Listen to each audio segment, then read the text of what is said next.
Hello, ladies and gentlemen. Welcome to the NECC Nationals Day number 1. I am your caster, Ashgon, joined by my wonderful co-caster, Camel. Camel, how are you doing today, man? I am doing amazing on this fine sunny day here in Boston. But regardless, going to be fun here, Ashcon. We have two very exciting teams. We can look at the map bans first, though, see what these two teams decided to pick and ban. It's going to be Ascent, Haven, and Split for our three maps if we do get that far. Ashcon, anything you're expecting? Oh, I've been trolled. I've been baited. Is it Breeze? Hold on. We Save got me.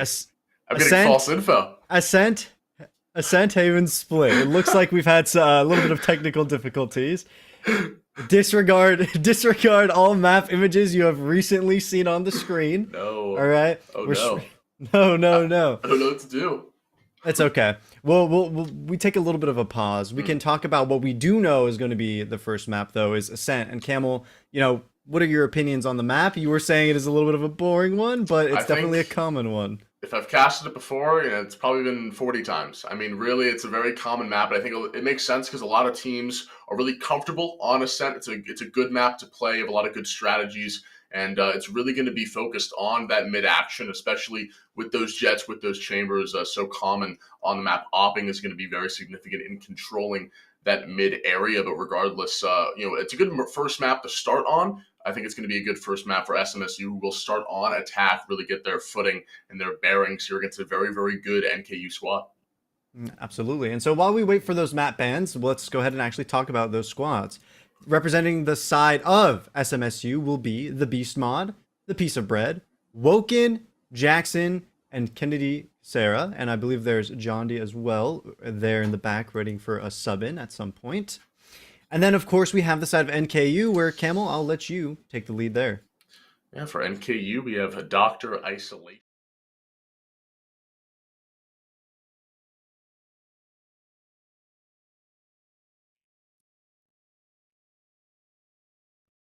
Beautiful face.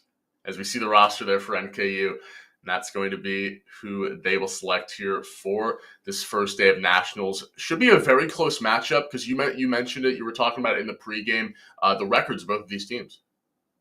Yeah, so both of these teams are within the same skill bracket. SMSU hails from Emergence Scion and NKU from Emergence White. So they're estimated to be within the same skill range, but now that we're here in nationals, right, they were split up by regions. Both of these teams now coming together actually are it's likely going to be a great fight because their records within their individual divisions have been very, very strong. SMSU boasting a 7-0 record in the regular season of spring 2022. NKU not too far behind with a 7-1. And both of these teams have placed really high in the playoffs of those seasons as well. SMSU once again in second place, and then NKU winning it all at first. Well, it's a lot of good info and a lot of good info to take into the game. I believe the players are ready for agent select, so we can take that in as soon as possible. But Ashcon, we mentioned the jet, the chamber. Anything else you are suspecting to see on Ascent? Anything you want to see on this map that you haven't seen previously? So I pulled up a couple of statistics for agent picks, and I'm expecting KO. I'm Mm. really hoping for Killjoy. We have opened up Fade for this matchup, for this tournament, from what I've been told. So I would like to see her on the field. I have yet to have the pleasure of seeing her in a five-man competitive environment, but I'm definitely, when I look at initiators, I'm leaning more towards KO since these teams, I want to say, will be more familiarized with what they've been screaming with for, the previous 3-4 months. Yeah, for sure. Fade definitely the one thing for me I want to see. I've been seeing it before in some other tournaments and leagues, and especially over in nights. Really, really good things you can do with that agent if you do have good communication. I think that's really what's going to decipher these two teams. Ashton is communication because at this level, of 5v5 competitive play, it really comes down to communicating with your team because everyone's going to be able to hit their shots. Everyone is very, very mechanically gifted, but it matters. Using that utility in conjunction with one another, playing as a team, and it looks like all the teams are ready to go with their competition. Ashton, break it down. What do you see? Yeah, so it looks like we're going to see that jet parallel. So the entry is going to be there in folds, and I think interesting to see because despite Jet's recent nerf, we haven't seen too much diminishment in her pick rate. I want to say in 5-man competitive play. Maybe in your solo queue games, you'll find her less often picked. But in the team environment where players are already making decisions left and right, having to choose when to take your dash is just another cherry on top of the entire cake. So both Woken and Dr. Isolation will be comfortable. Of course, you're going to find Sova because he's the bread and butter of this map. Everything being made of cardboard, he will be able to wallbang you from across any wall. But the secondary initiator from the side of NKU Esports, that's what I'm looking at, and having the Sky for the flash as opposed to KO, who would be able to disable the enemy Killjoy. So both of these teams really being in a mirror matchup. I'm really excited to see Camel because it's going to come down to an IGL diff. Absolutely. Couldn't agree more here. Nothing too weird here with the first couple of buys. No shorties, nothing too crazy. But Spike will be left behind here for SMSU and taking their sweet time here, looking for maybe an overpeak, and they'll get it. Dr. Isolation falls, and SMSU, they wait for that over-aggression, and they find it. A little space being built up. Denied with a quick smoke from the side of NKU Esports, but again, they lose so much territory because of the being a agent down. Pyro almost finds the timing there against the Beast mod, and like you said, the space being built, it's slow, but it's cryptic here, and now it's going to be the peek out timing there for Pyro.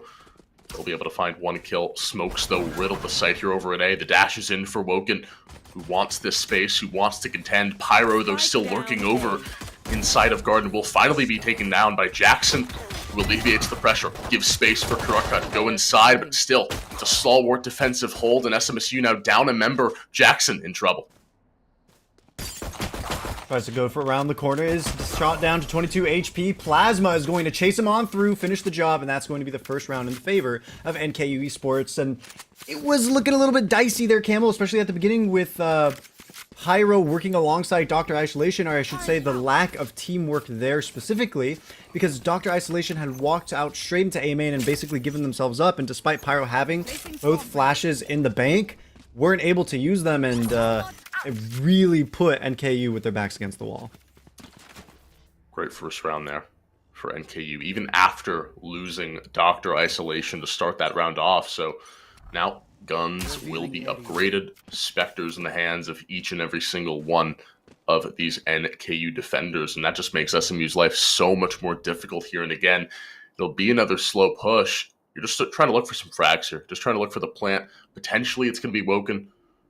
She'll look to fly in, try to get something going with that dash. The orb will be retrieved.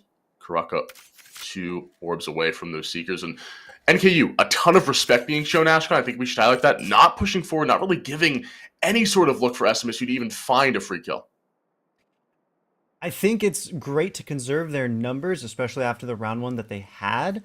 But the way that they're playing mid gives it up completely. Now, it being only the second round, SMSU hasn't necessarily caught on yet. But if they find the idea there that they could really smoke off Catwalk and push NKU's Brimstone off of that mid hold, they might be able to find some strong entryways into B. But for now, because time has ticked away, players on the defense are closing in to protect B, where a lot of presence has been spotted. Easy kill for Pyro. And now you're walking into a bulldozer here. SMSU losing 2 members early in that abrupt push, and they'll continue to fly forward. Blinded Light will be used. Jace around the corner will be finding 1, finding 2. Takara will try to go for the plant, but money moves. Mikey slides in, gets the flawless here for NKU, and now expected. This is where SMU's challenge really starts here to win this rifle round and get back into this game. Yeah, having the weapon advantage, they're going to be wanting to move forward into that direction of picking up their rounds, at least going for the 2 for 2. But if we want to talk stats really quickly, this map has converged over towards the defensive side. 47% for the attackers compared to the defenders, 52, almost 53%.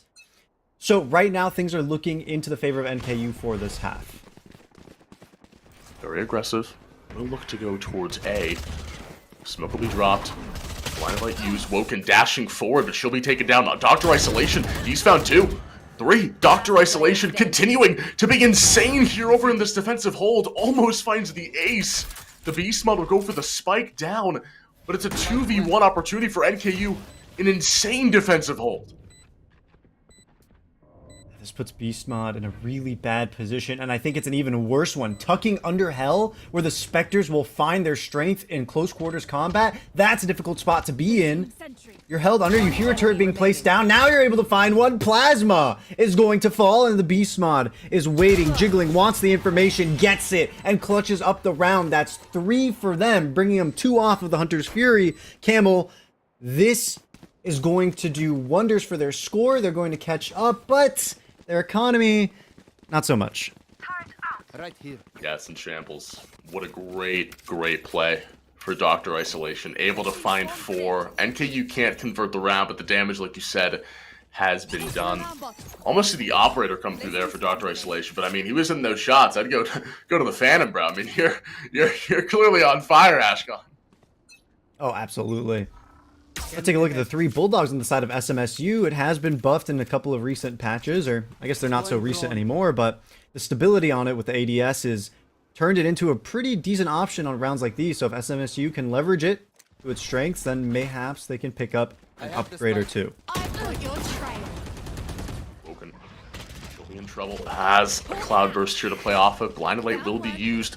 Catches nobody, but gives more space for this duelist to get into the site, and Woken will pierce NKU's defense. That's 1 dropping down. Plasma Rick looking to find the timing. He should be good for 1 before being taken down. Karaka, good trade. Jandy finds a second. It's a 3v2 here off the post plant for SMSU. A very winnable round. Jandy forced to leave mid, has to go assist the rest of the post planters.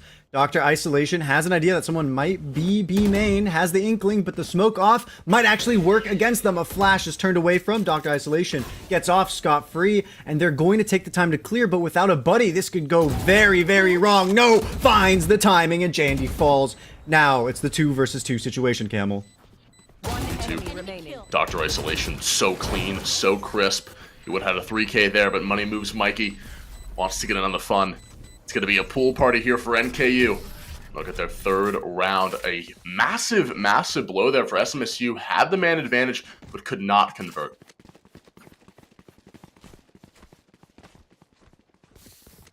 This is going to once again drive a blow into SMSU for their economy, forcing Woken onto a very awkward buy. They're playing around with what they could possibly get. Marshall now to the Bulldog.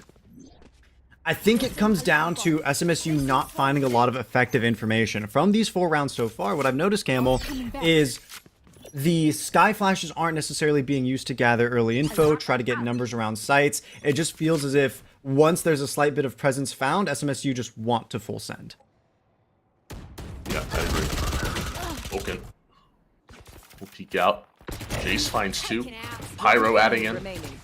It's a 3rd and a 4th now, and already it's a 1v4 situation for the Beast Mod. He's created magical situations before, but this is a completely different story to tell, and the 20 HP as well. It's been very difficult. And like you said, if the confidence starts to build for NKU and they're taking those fights like that, Ashkan, it's going to even mean more space being constricted away from this attack. And again, it's going to be tough here with the Spectre in hand, 20 HP. This is pretty much a done deal.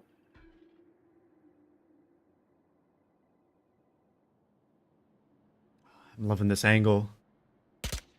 To see the peak, info is given away. Dr. Isolation knows they've been spotted, uses that tailwind to get right out, but they're in no danger at all. A bullet through the dice box is going to end the Beast Mod. And 4th round for NKU Esports. Look, it's a 1-round split in the middle of those 4 that SMSU has taken a single point for themselves. And I really, really think it's coming down to the map control, the lack of information. I'm going to stick on that point until I see a development otherwise for SMSU.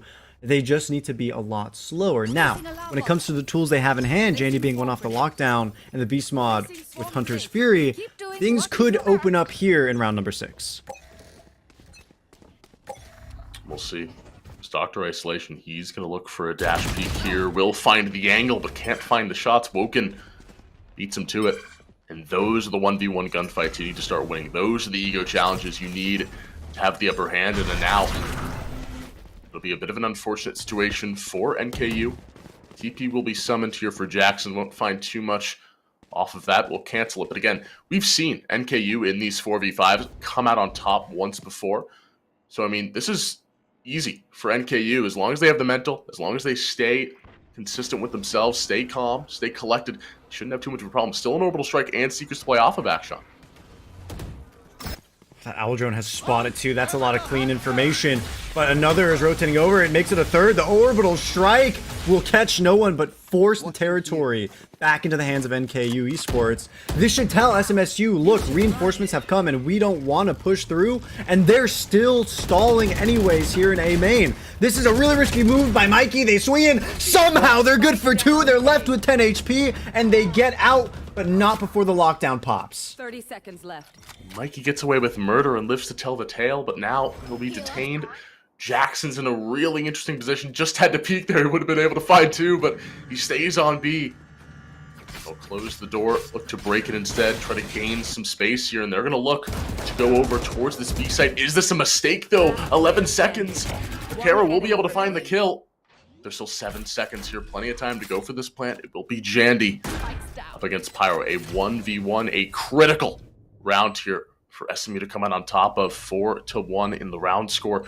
2 flashes for Pyro to play off of. He will slowly creep over.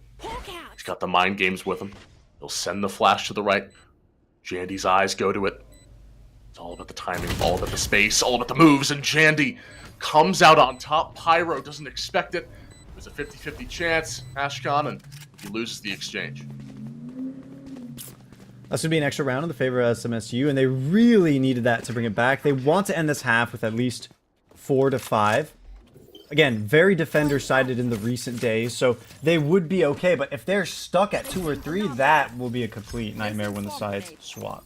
When you look at their defensive potential right now, NKU Esports are showing a great discipline and not allowing themselves to be picked off early, with, of course, the exception of the previous round. And I think that's got to do with a lot of their strengths. Not revealing their cards is what's keeping SMSU at bay. Absolutely. And now it's going to force another situation here where NKU, they're starting to accrue some of these ultimates. Lockdown available, Hunter's Fury available, more ways to stall out. This could be a very interesting situation here. Funny moves, Mike gets caught out. Jackson with the judge. Close quarters combat, that's where this judge thrives. But now Jackson will be bombarded with ammo. He's got to be careful. 5 HP there for the Omen.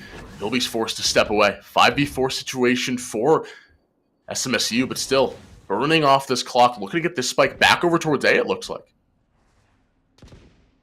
Forcing the B players out towards mid. We see NKU now, their positions compromised. No information really gathered on the cross there for the timing, but I think regardless, NKU have an inkling of what's going on. With that Skyle, it's definitely going to confirm their suspicions, and Pyro goes for the spray through, is good for 1, and Jace will pop that Hunter's Fury. 30 seconds left. It's a good response. Pyro, though, jousting there with Kakera, will be able to find the kill. Looking for more here. The lockdown will be summoned. Plenty of utility for Pyro to play off of. It's a 3v3. It's looking decent here for NKU because it's going to force a disengage out of SMSU. Spike will be still ticking away. NKU got to find some value out of that dart. The Scowl will be used as well. Lofting in utility, throwing everything in the kitchen sink, trying to get these SME players to force out and peek, and they will do exactly what they want. Jandy, though, finds 3, finds 4! And he turns it around. Simple, easy, efficient for Jandy, and he's able to turn the round there for SMSU. What a play.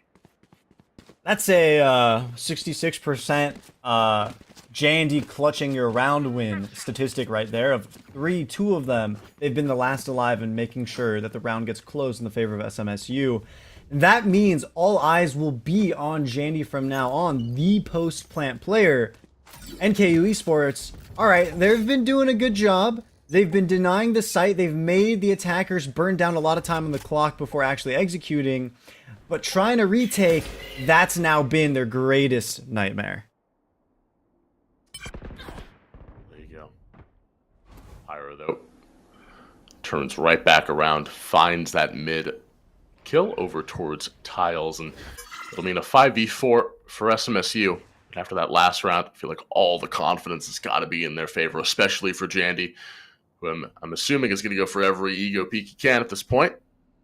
Clearly, the aim's feeling it, and those are the fights you need to see won, especially by your Killjoy, not even your Duelist. That really gets the team going. That really can start a momentum shift and ascent. It's all about momentum. It's all about runs, all about burning this economy.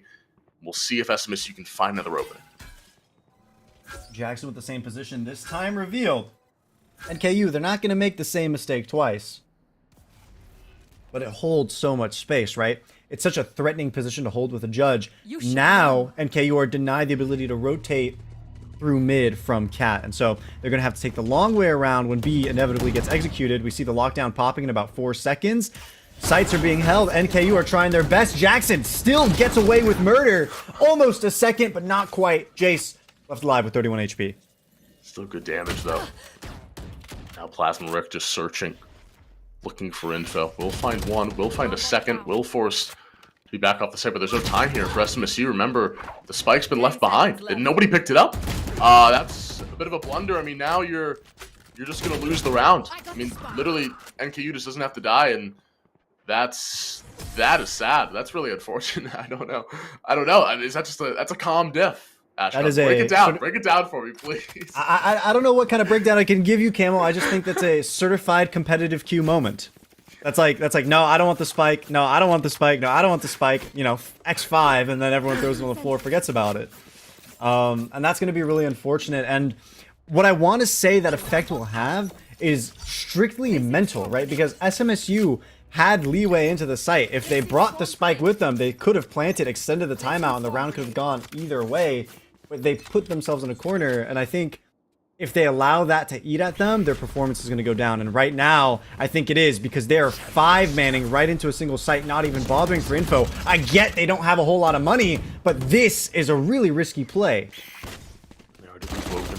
Jace still in a great position here, looking to get frisky there, but Jackson does find the judicial judge player, and now it's going to be a 4v3, an onslaught here approaching as Pyro has a flash to play off of, has the Seekers available just in case. Jandy's made great space in through logs, but again, you know, stuck between a rock and a hard place. Plasma Rick waiting, lying in wait, prowling over this exact area these SMSU players are at. And now with 55 seconds, yeah, there's still plenty of time. You're looking to potentially go for a rotation, but Jandy is able to find the opening, is able to find the crack there on the armor, and takes down Plasma Rick. A 3v3 as the spike will be planted.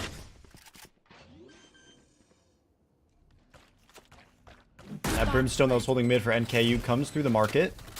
The dog comes through. Trailblazer trying to find any information. Can't quite until the last second.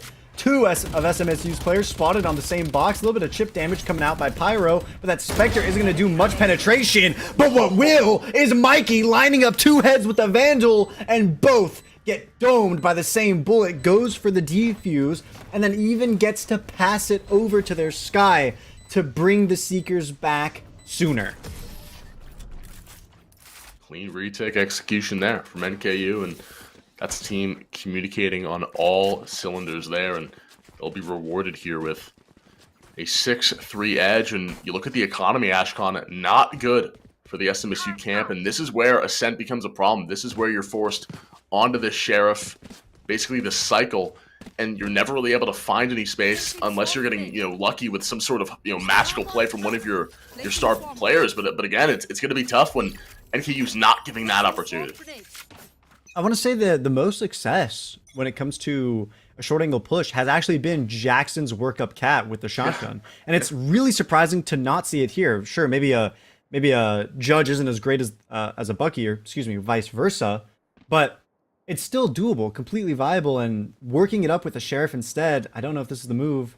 And this timing here by Mikey makes it even easier to get free frags. Who trained you? Just the scout. Right between the eyes. We'll need 2 free kills. Pouncing there as money moves Mike. Woken will look for the Marshall shots here from downtown. The flash is good, but not good enough to find the kill. But Dr. Isolation doesn't give a damn.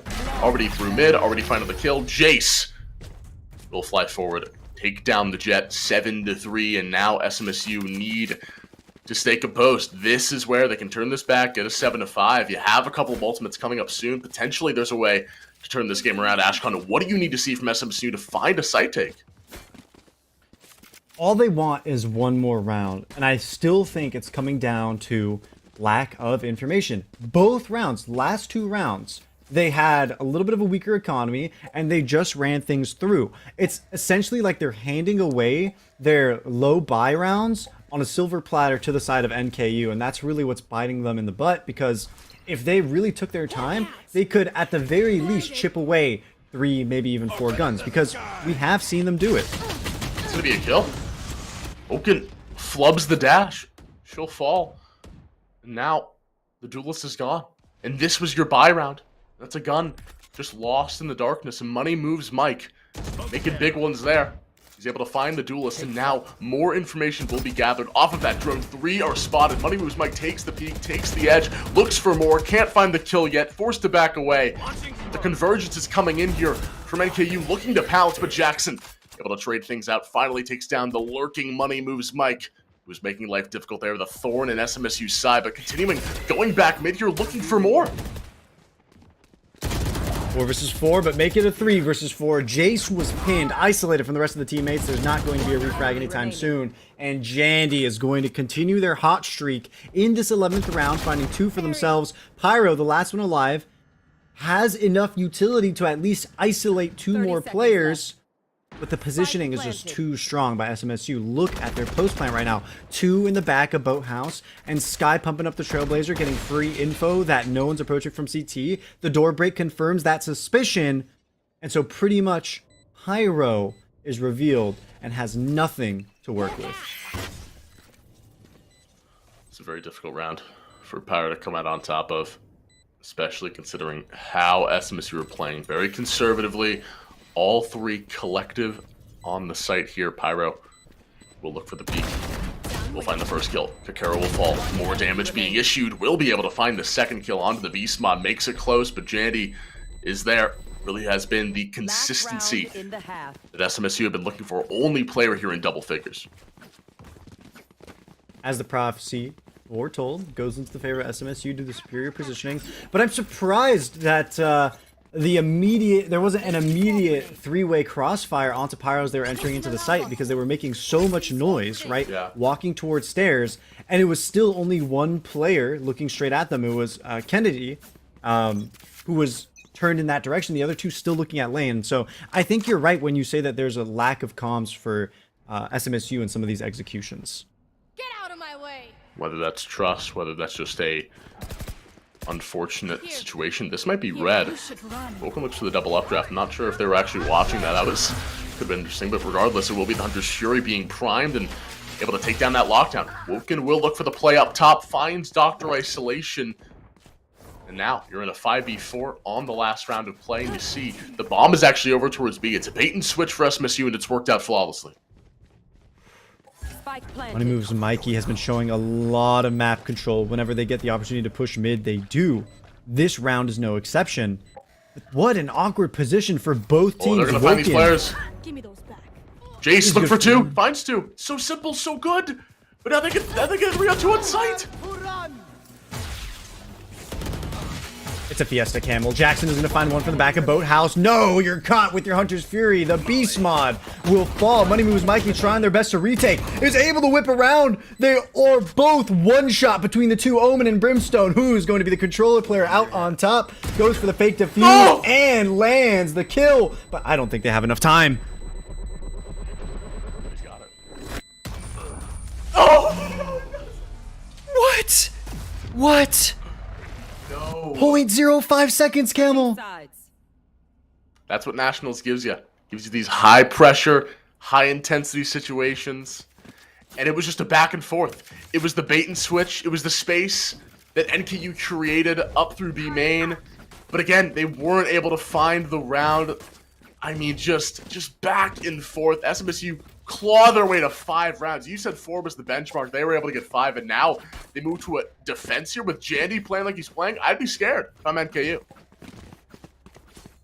No, absolutely. Jandy is going to be the player to avoid. And this is kind of like the situation where you would have wanted the KO to disable the utility, force that Killjoy to be on a gun-only site, but that's not going to be the case here. It's going to be full waterworks for SMSU.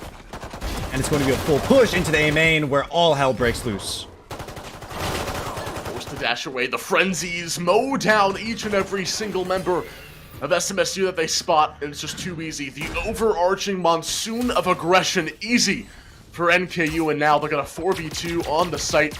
Easy pickings here for NKU.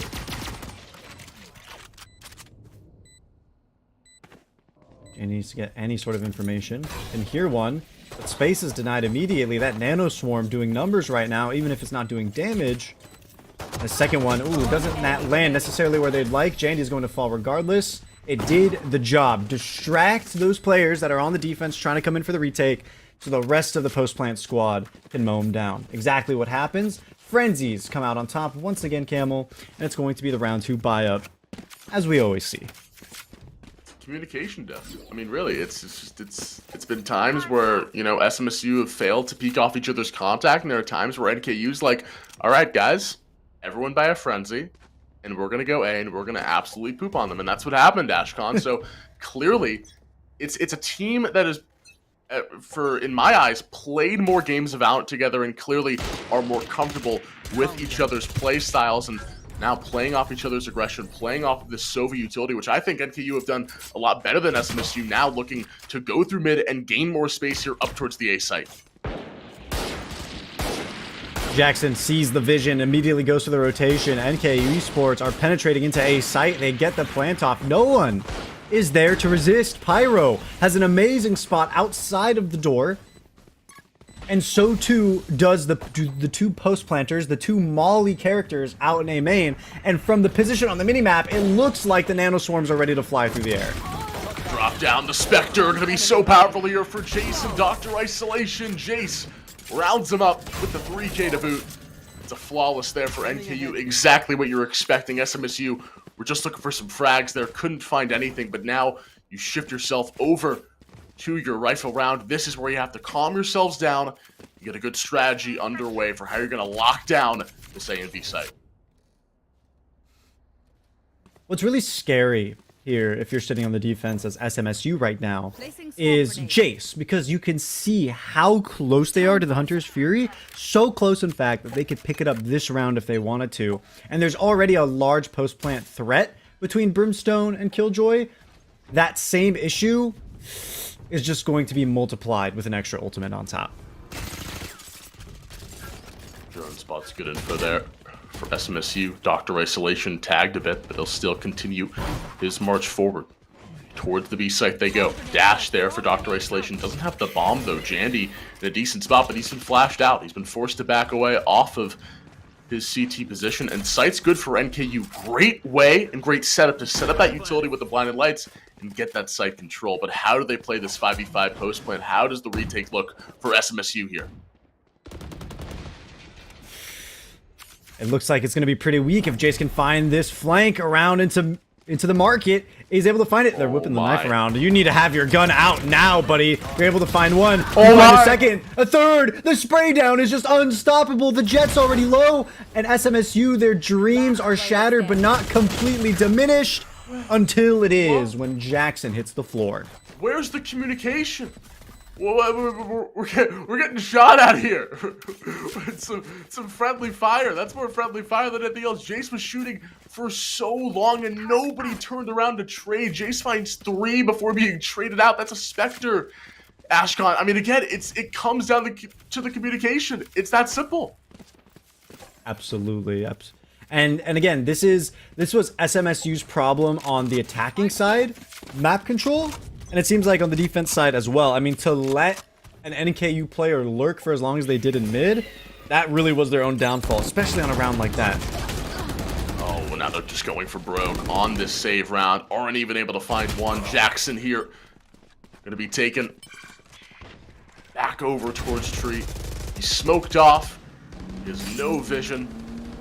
Now it's a nice veil here for NKU to play off of. You have 2 players pushing back into the site, but it's just pistols, Ashcon. There's really nothing that they can do in this situation.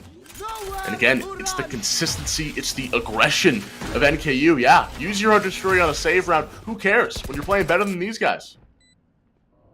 At the end of the day, anything to secure the round, and Dr. Isolation, they're just going to further the ends. Jackson will fall by their hands as well. This Jet is riding the wind towards victory, and I had a critique on SMSU when in the last half of how they sort of let go of the low buy rounds, and they're doing the same thing here. The issue is, now that they've built up to this point, you can see the massive round difference as a result, right? 1 or 2 rounds let go in number 6 and 7. That didn't seem like much of an issue, but here, letting NKU go from 10 to 11, the pressure is on to perform. Woken, they have a dream in the operator, but if it doesn't show up here, the economy is shattered, and it's a guaranteed game for NKU. Oh, Woken. They'll have their wish. They're peeking into the op. You have to hit your shots here, and it's a bit of a flub. Will be forced to dart away to safety. Shock darts will be primed, used, no tag, drone still available, and the scout as well. Another position revealed of Woken. This time, no dash to reposition. They're tagged, they're taken here back all the way over towards B site. Look at the space being created by NKU just off of the utility alone. But now this is a difficult position, right? You're in the middle of the map. There's a Killjoy and an operator. Never mind. As soon as I speak it, Dr. Isolation isolates that operator, puts them into the ground, 6 feet under, and Jandy joins them. Beastmod has wrapped around, but too little, too late. Yeah, and it's just easy. Dr. Isolation gifting out prescriptions to the SMSU defenders on how to play Valorant. And right now, with 21 kills, 6 deaths, 6 assists, Jace has 22. It's just a better team here against SMSU. And what scares me the most, Ashkan, is that this is SMSU's map pick. Oh no.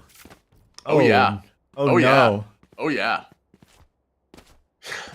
No, this is no. You're joking with me. Like, this is like a. Looking at the graphic. He's not wrong. He's not wrong. He's not wrong. He's not wrong. NKU Esports are just taking the cake. But Jackson brings it back, right? A little bit of glimmer, a little bit of shine there. The sheriff does some work. Can't get the gun quite yet, but right, a player down is still an advantage. But it looks like NKU are ready to trade right back. They don't know the beast mod is there. 34 HP on the Sova. Shifting around, a mysterious altercation here for SMSU. Jandy, who has quieted down a bit, is able to find that kill on towards Dr. Isolation. We mentioned we needed a big defensive half out of Jandy, especially the way he was playing on attack, looking like a duelist. Now, they're coming over to the B site. They're coming into his domain. He's got to be able to make something happen. But these smokes have been so difficult to deal with. Money Moves Mike has been placing them in such easy positions for NQ to play off of. Jace just walks forward, does not give a damn, throwing down the hammer. Kennedy able to trade it out. It's a 2v3, Spike will go down, Mollies will be initiated. This is looking decent for SMSU, but they gotta play together. Unfortunately, the angle is held by the side of SMSU. Money Moves Mikey carrying the spike, cannot cross, but this is an interesting play. Create a lot of space to get that lockdown. Make sure you can safely cross, pick up the spike, and set it down. That's exactly what we're going to see here.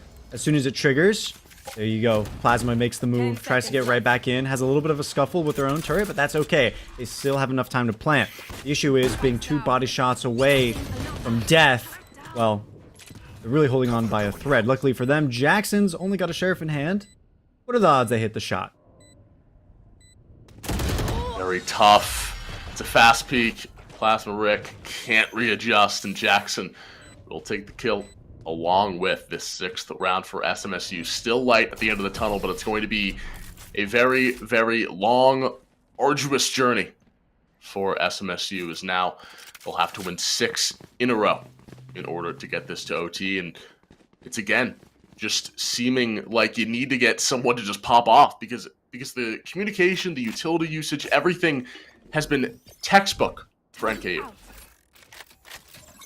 Speaking of utility usage, we look at SMSU. They have 4 ultimates up. If they go 2 and 2 each, they can at least gather 2 more rounds Quick peeks to now. put themselves in a 12 and 8 position, build up a little bit of momentum. But I feel like even those may not help because it doesn't come down to having more tools in the arsenal, but how those tools are being used. I think the critique still holds true that map control is being held by NKU, and once again, SMSU give up a first player. they're just a little bit too jumpy. Great shot there for Kennedy. Able to single out Dr. Isolation off the flash. Jackson Down A. is able to search and prowl, able to find Plasma Rick, but there's the setup, there's the bait and switch. The Beast Mod, though, Scout destroyed. is able to find the Smoker. Another 2v3 situation for SMSU to play with, and they'll have the Hunter's Fury as well to send in, and they'll take down Jace. Down A. Now it's going to be a 3v1 for Pyro to deal with. A Vandal and a Spike in hand. Be able to drop it down, but doesn't have the Seekers off it. He might not even be able to get this one down. A good way to dodge the recon bolt gets themselves out of the vision, but it's pretty obvious with the spike sound where they're holding. They are able to find one onto Jandy, but the Beast Mod being right there makes it a quick refrag, and that's the 7th round for SMSU. We look at the tools in the arsenal. They did expend 2. They still got 2 more in the bag. I do want to say, though, Camel, I don't think I've seen any impactful usage of From the Shadows out of Jackson. No, I mean, this might be the chance. Maybe he pulls out the judge for us. Who knows? This is the time and place to perform. No better place than when your team's back is against the wall on your own map pick. It's great for information too. It doesn't have to be used for a cheeky flank around or a cutoff for the enemy's defenses. You could just use it A. Just go A main. They've been going here essentially, every round to start things off, and bit of a one-way for Jackson to toy with. And you see, I think it looks like NKU don't even want to score with this. Potentially there's a chance for a timing here for Dr. Isolation, who finds the 1v1, finds the kill, but gets time in there with the smoke. Woken and Kakera. Jackson holds down the line, is finally taken down. No trading here for NKU, and the caster curse is really coming alive here. Another 3v1 for NKU. Very, very difficult. Now in shambles on the attack. What's hardest for Mikey here is there's no smokes. They don't have the spike. They don't know where they're being held from, which is actually nowhere. But because of that anxiety, right, they don't dare make a move forward. Finally, after mauling off the heaven angle, they go and try to pick up their objective. They do, but they're making so much noise here. They close out the door. Are they intending to plant? No! They wanted to sneak through, but that angle benefits Kennedy more than Mikey, and so they come in with the 8th round. And so, as the prophecy foretold, they pick up, they use 2 of the ultimates, but still, the lockdown is in the hands of J&D. They go back here. Dr. Isolation with the operator. So this is a pretty important round for NKU. They gotta look to close things out. The job is not finished yet. And this is really getting scary here for NKU. Let's see what they can do here. Back over towards mid they go, and Dr. Isolation makes do on his promise, finds Woken, and the jet is gone. Now it's going to be Jandy. We'll have to deal with a 4v1, essentially has the Sova to back him up, but he's already smoked off, and Jandy locked in the back of sight over towards Boathouse. He's going to be taken down. Jace finds the angle, finds the kill, and nobody will be on B. It's sanitized and contained by NKU.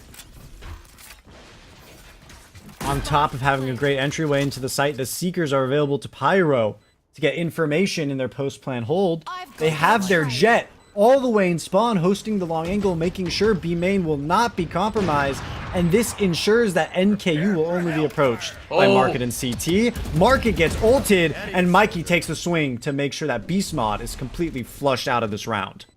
The bank is open. Money moves Mike. A sensational orbital strike here now puts things in a 5v2. In a 5v1. Pyro ends it, solidifies it. Game 1 here going towards NKU on SMSU's map choice. Definitely a very interesting point to mention. Now we move over to Haven. NKU, they're going to have the comfort here on their map choice. They will start on the attacking side. And this just felt like a very, very clean game here from everyone on NKU. Plasma Rick, he played a role. And he played a role well. You just said, hey guys, I'm going to go for the plants. You guys have fun shooting people. And they did just that. Game 1 goes NKU's way. Ashcon, what did you like out of that team? I liked the way that NKU just kept pushing for space when they were confident about it. We didn't see SMSU take anything at all, and they really were running down on rounds where they shouldn't have. For NKU, they did the exact opposite and really bid their time and took a small advantage and snowballed it into a huge round win at least 2 to 3 times this entire map. So I give them their props, and I'm looking forward to what they have for us on Haven, which we will bring to you guys after a short break.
Shut up and sit down.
Romantic, isn't it?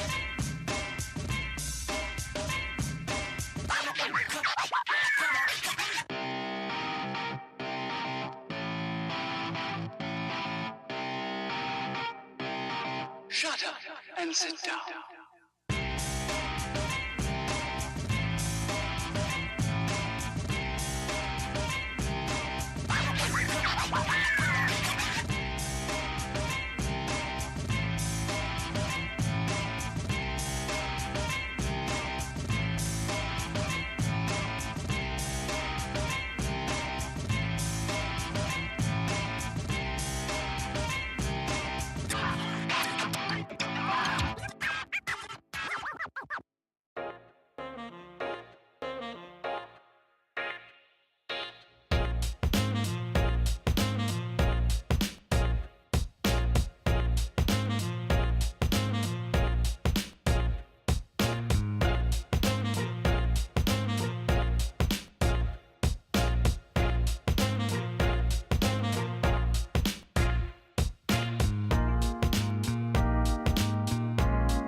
Hello, ladies and gentlemen, and welcome back to the NECC Nationals Day #1. I'm Ashkan, joined by the wonderful caster Camel, and we just watched NKU take map #1 Ascent against SMSU 13-8, which was SMSU's map pick. Camel, we didn't get to see the map series first, so why don't we take a look at that and you tell us what exactly happened. I mean, it really just seemed like, in terms of communication, I think that separated the two teams because you can get 8 rounds off of pure mechanical ability. We saw the Beast mod, we saw different players on this team step up. Jandy in particular was a real consistent piece that SMSU could look to, but again, it was not enough. You would have needed Jandy to really perform and get 30 to 35 kills to really make that game close. And it just didn't happen. So, what I want to see here on Haven for SMSU is really just to play more together as a team. Look to play off each other's contact. Look to play more with that utility, which I'm expecting, but we'll see a lot of, considering the breach has been a really common pick here on Haven, at least from what I've seen recently from a lot of Tier 1, Tier 2 teams. So if we do see that breach, if we do see that Sky start to come out, Ashcon, I'll hope that we'll see more communication from this SMU squad, because that one round in particular, when it was a 3v1 and they weren't even playing off each other's contact, they weren't calming, 2 players were in the back of Boathouse, and I believe it was Pyro who was able to find 2 kills out of 3 because of it.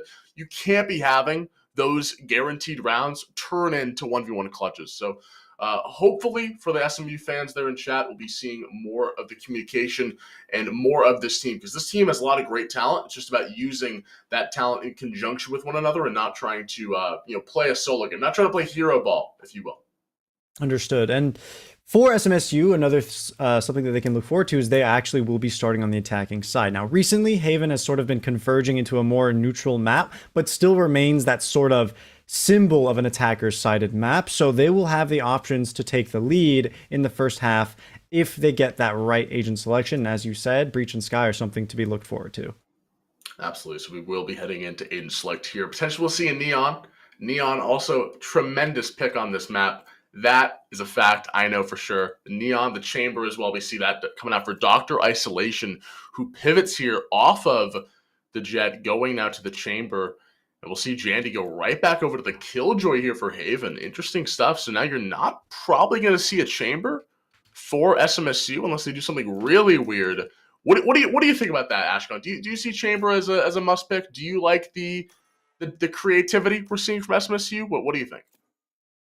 I enjoy Killjoy much more than Chamber on most maps. I understand that Chamber is a relatively strong agent that allows a mechanically skilled player to perform on the defensive side. I get that appeal, but I think when it comes to information on a vast map, you want someone based in that specialization, and Killjoy and Cypher tend to be those 2 sentinels that fill the role.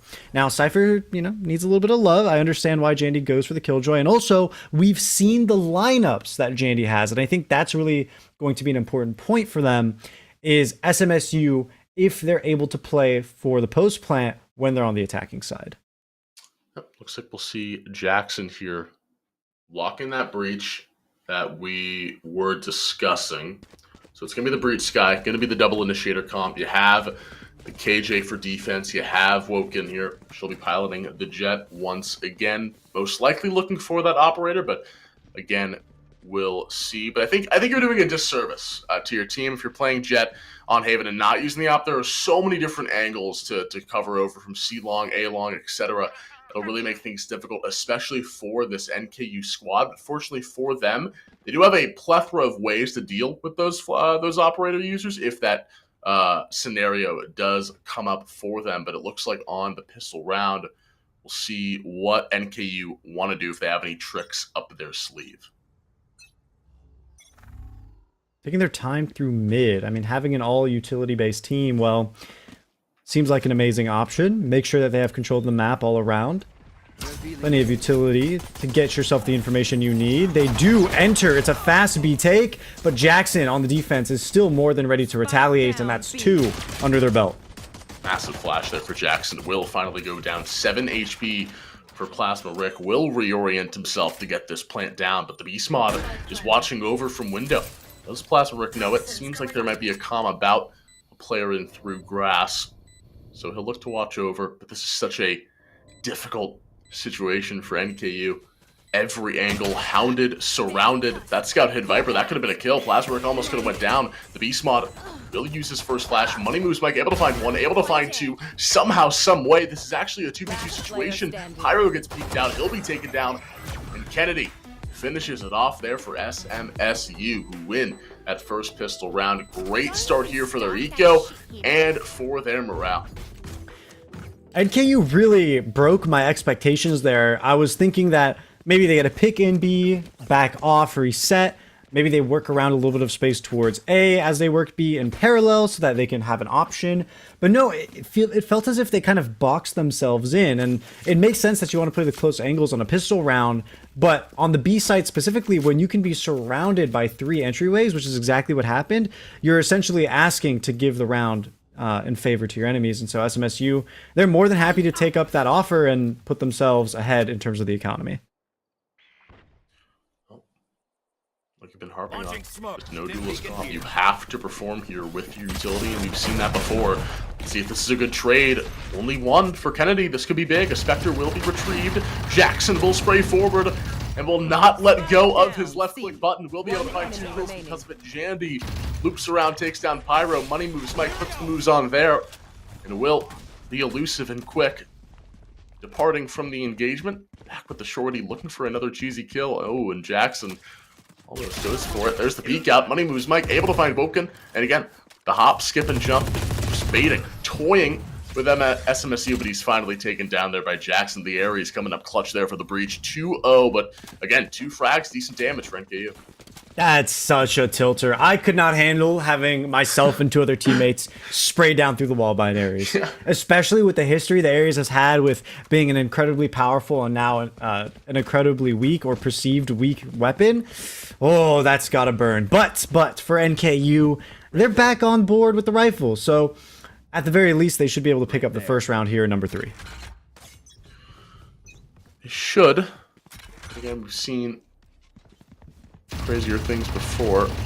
It's really going to be about the utility here for SMSU to scrape together a couple of kills, potentially looking for aggressive peaks, as we see Jackson doing just that, maneuvering himself throughout the entire mid area. He could find a timing potentially on Dr. Isolation if he loops back around. But again, just more shots. A site's going to be completely cleared. You see actually Ashcon, no players on this site. Players are in the back of site over in CT. The stim's going to be used. A site's going to be taken away. What can SMSU get? Seems like the game. Spikes down, time's ticking away. That wall is going to deny a lot of space, and where Heaven might be a little bit risky, they have that Brimstone to supplement the extra smokes to ensure the angle never opens up. Jackson, holding with such patience, hoping for Dr. Isolation to peek, gets timing, and that is unfortunate, to lose sight of the enemy as soon as they step into your crosshair. Molly will find Pyro. Woken gonna get half. Jandy with the trade back. It's a 3v2. All about the timing here for NKU, looking for the sprays. They're able to find the diffuser. And Kennedy, with no regard for human life, looking for it all, will find one, can't find the second, and money moves Mikey. Takes the trade, but great damage there for SMSU. Able to find 3 frags off of that bonus round, and they'll be able to buy it. Yep, and you know what that means for NKU. They're going to be relegated to light shields as opposed to the heavy. It's going to be a lot easier to kill. And on top of having less HP overall, SMSU will bring out the big stick, Woken on the operator. And it's as you said, you'd be doing your team a disservice to not pick up the op as a jet player on the defense. But I think specifically for this comp as well that SMSU are rocking, it's almost a necessity because that will serve as the second quote-unquote sentinel to have a forward angle and information. Absolutely. But one problem with the operator, especially on this map, is the retaking ability. So if you don't get that peak, you don't find that first frag that Woken is so desperately craving, that's really where the problem lies. The first drone will be used, gets Woken off of that angle, and they should expect that he's still peeking from this spot. No dash was called. Jace doesn't expect it. And again, it's an easy frag. That's what you want to see from the op. Peeking into the op, not sure what that call is, but again, it will mean that Dr. Isolation finds the space to get C, a free plant. That's a good spot.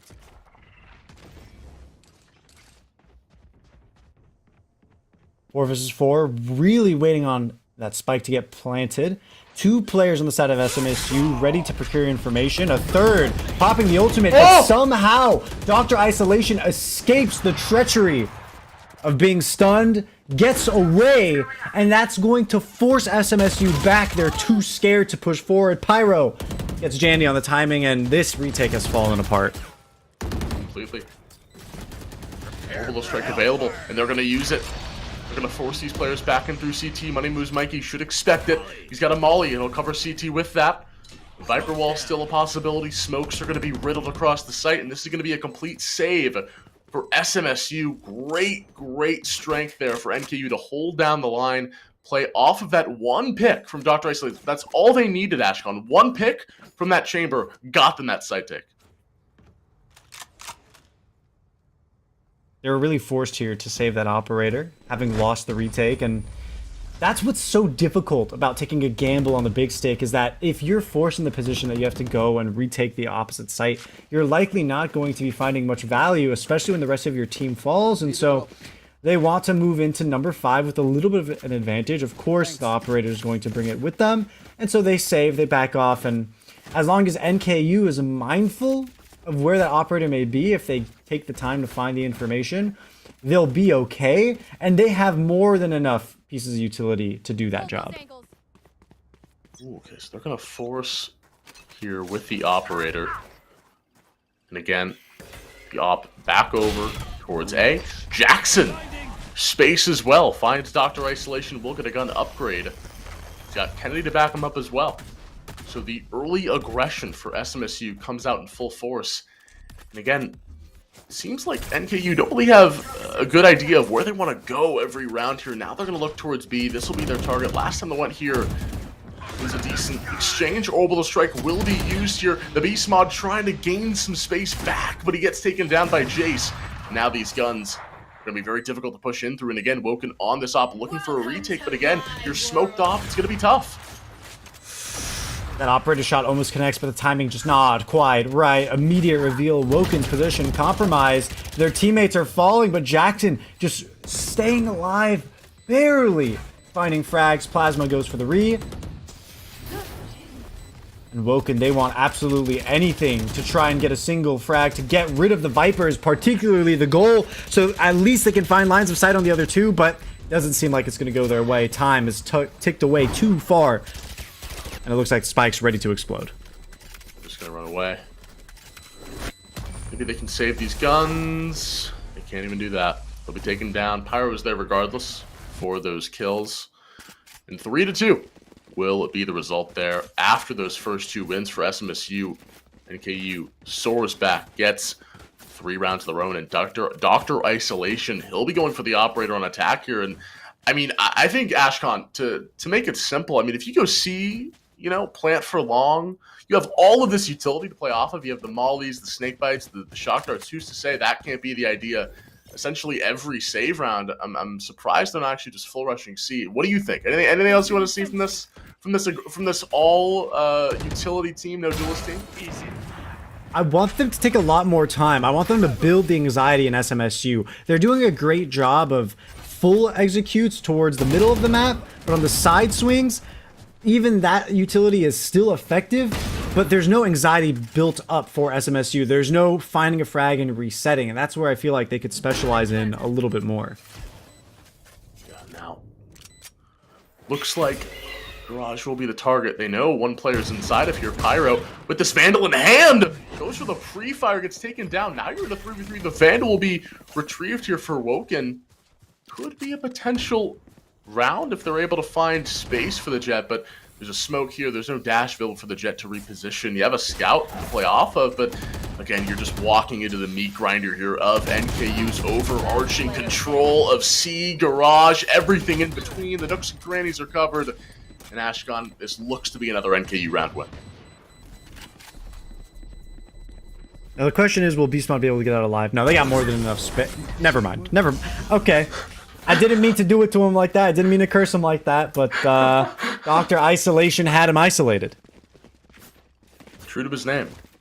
He's able to find the kill, and, well, no Vandal will be saved. Now you're re-buying back into the operator here, and if these two players touch heads, it's going to be whoever wins that wins the site, essentially. So we'll see where these operators do go. We'll track that over this round. But again, now you see the ultimate starting to flow through for both sides.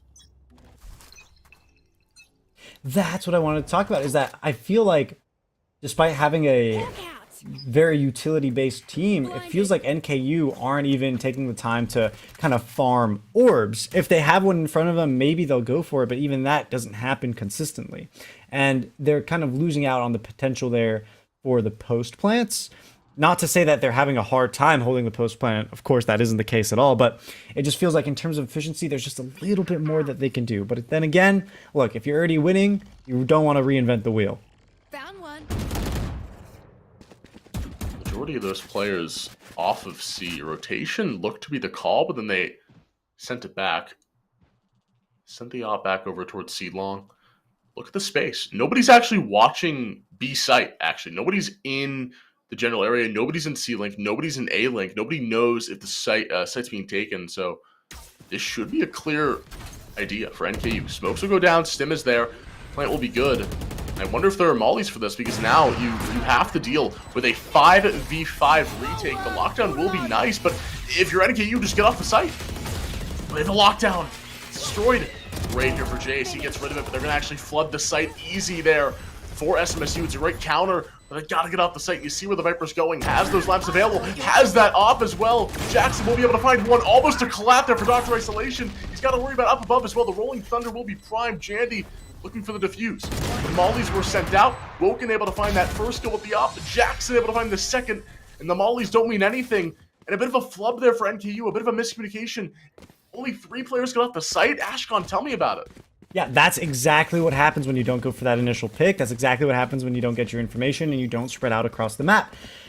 B is the site for the defenders. You don't want to stay on it. You called it. They need to get out, and NKU did not. But even before that, they should have gone for the pick, should have taken the territory and gone somewhere else, right? No one was holding it. You pointed it out. If they just left one member there to catch SMSU on a rotate in either direction, the impact would have been phenomenal. But they lost out on that opportunity big time, and so now SMSU are leaving a player on B to hold the angles. Big blows there for NKU. Playing so well. And now maybe giving a chance here for SMSU to get back into this game, as the rotation is already over. In this round, paramount here to the success of NKU on this next round of play. Molly will do decent damage, will force the Beast Mod to reposition. They look for the shots already. They take the site in. Woken misses that op shot. That's going to be big. Spike will go down because of it. It's a 5v4. And right now for NKU, you get off the site and you make space here. Play off the crossfires and do your due diligence. Tries to go in for the retake. He is able to find one with a quick scope out in Graffiti. Mikey falls. Jace gets the refrag. Jandy and Kennedy want to finish the job. They're forcing through, but this is getting a little bit awkward. It's getting awkward. SMSU playing into the ops, though.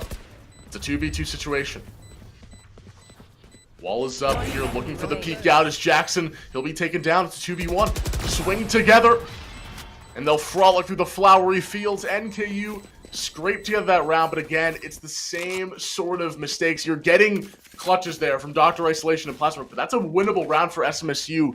You got to, again, play your crossfires. Don't peek into the op. I know you want to. I know it looks beautiful. The Mage Punk op is a great skin, Ashcon, and I know they want to see it and take it for themselves. But you have to make sure you're playing together as a team. We've been harping on this all series long. It's playing together, not looking to be the hero. Because Woken missed a couple of op shots there. If she hits those op shots, that's a totally different round. Absolutely. But now grounded in round number 9, SMSU, they don't have the tools that they would like, but it looks like a Sheriff is enough for Beast Mod, who's good for 2. The refrags even up the numbers, and that's going to mean, because the rifles are in the territory of NKU Esports, SMSU cannot benefit, cannot profit off of Beast Mod's early frags, so they're going to remain on those marshals that they got. Check your corners, Ashcon. Always, always, check your corners. That's why. No, it couldn't be me. Don't want to be that guy that dies to no but regardless, now it's a 3v3. Potentially a situation that SMSU can get on top of it again. The gun disadvantage so clear in that exchange. Jace, Plasma, Rick, everyone gets involved there. And the 6th round will be gained by NKU, who now look to continue to grow and build on this cushion that they've so developed here in a way that feels dominant. But there have been ways that SMSU have been getting back into the game. The op has been one, the utility factor from Jackson. But Jandy, he's got to step up here. We know what he's capable of. We know what Patrick Gary Cassidy can do for us on the KJ. He's been a great player on Ascent. He's got to make it happen on Haven. The team needs him, especially on defense.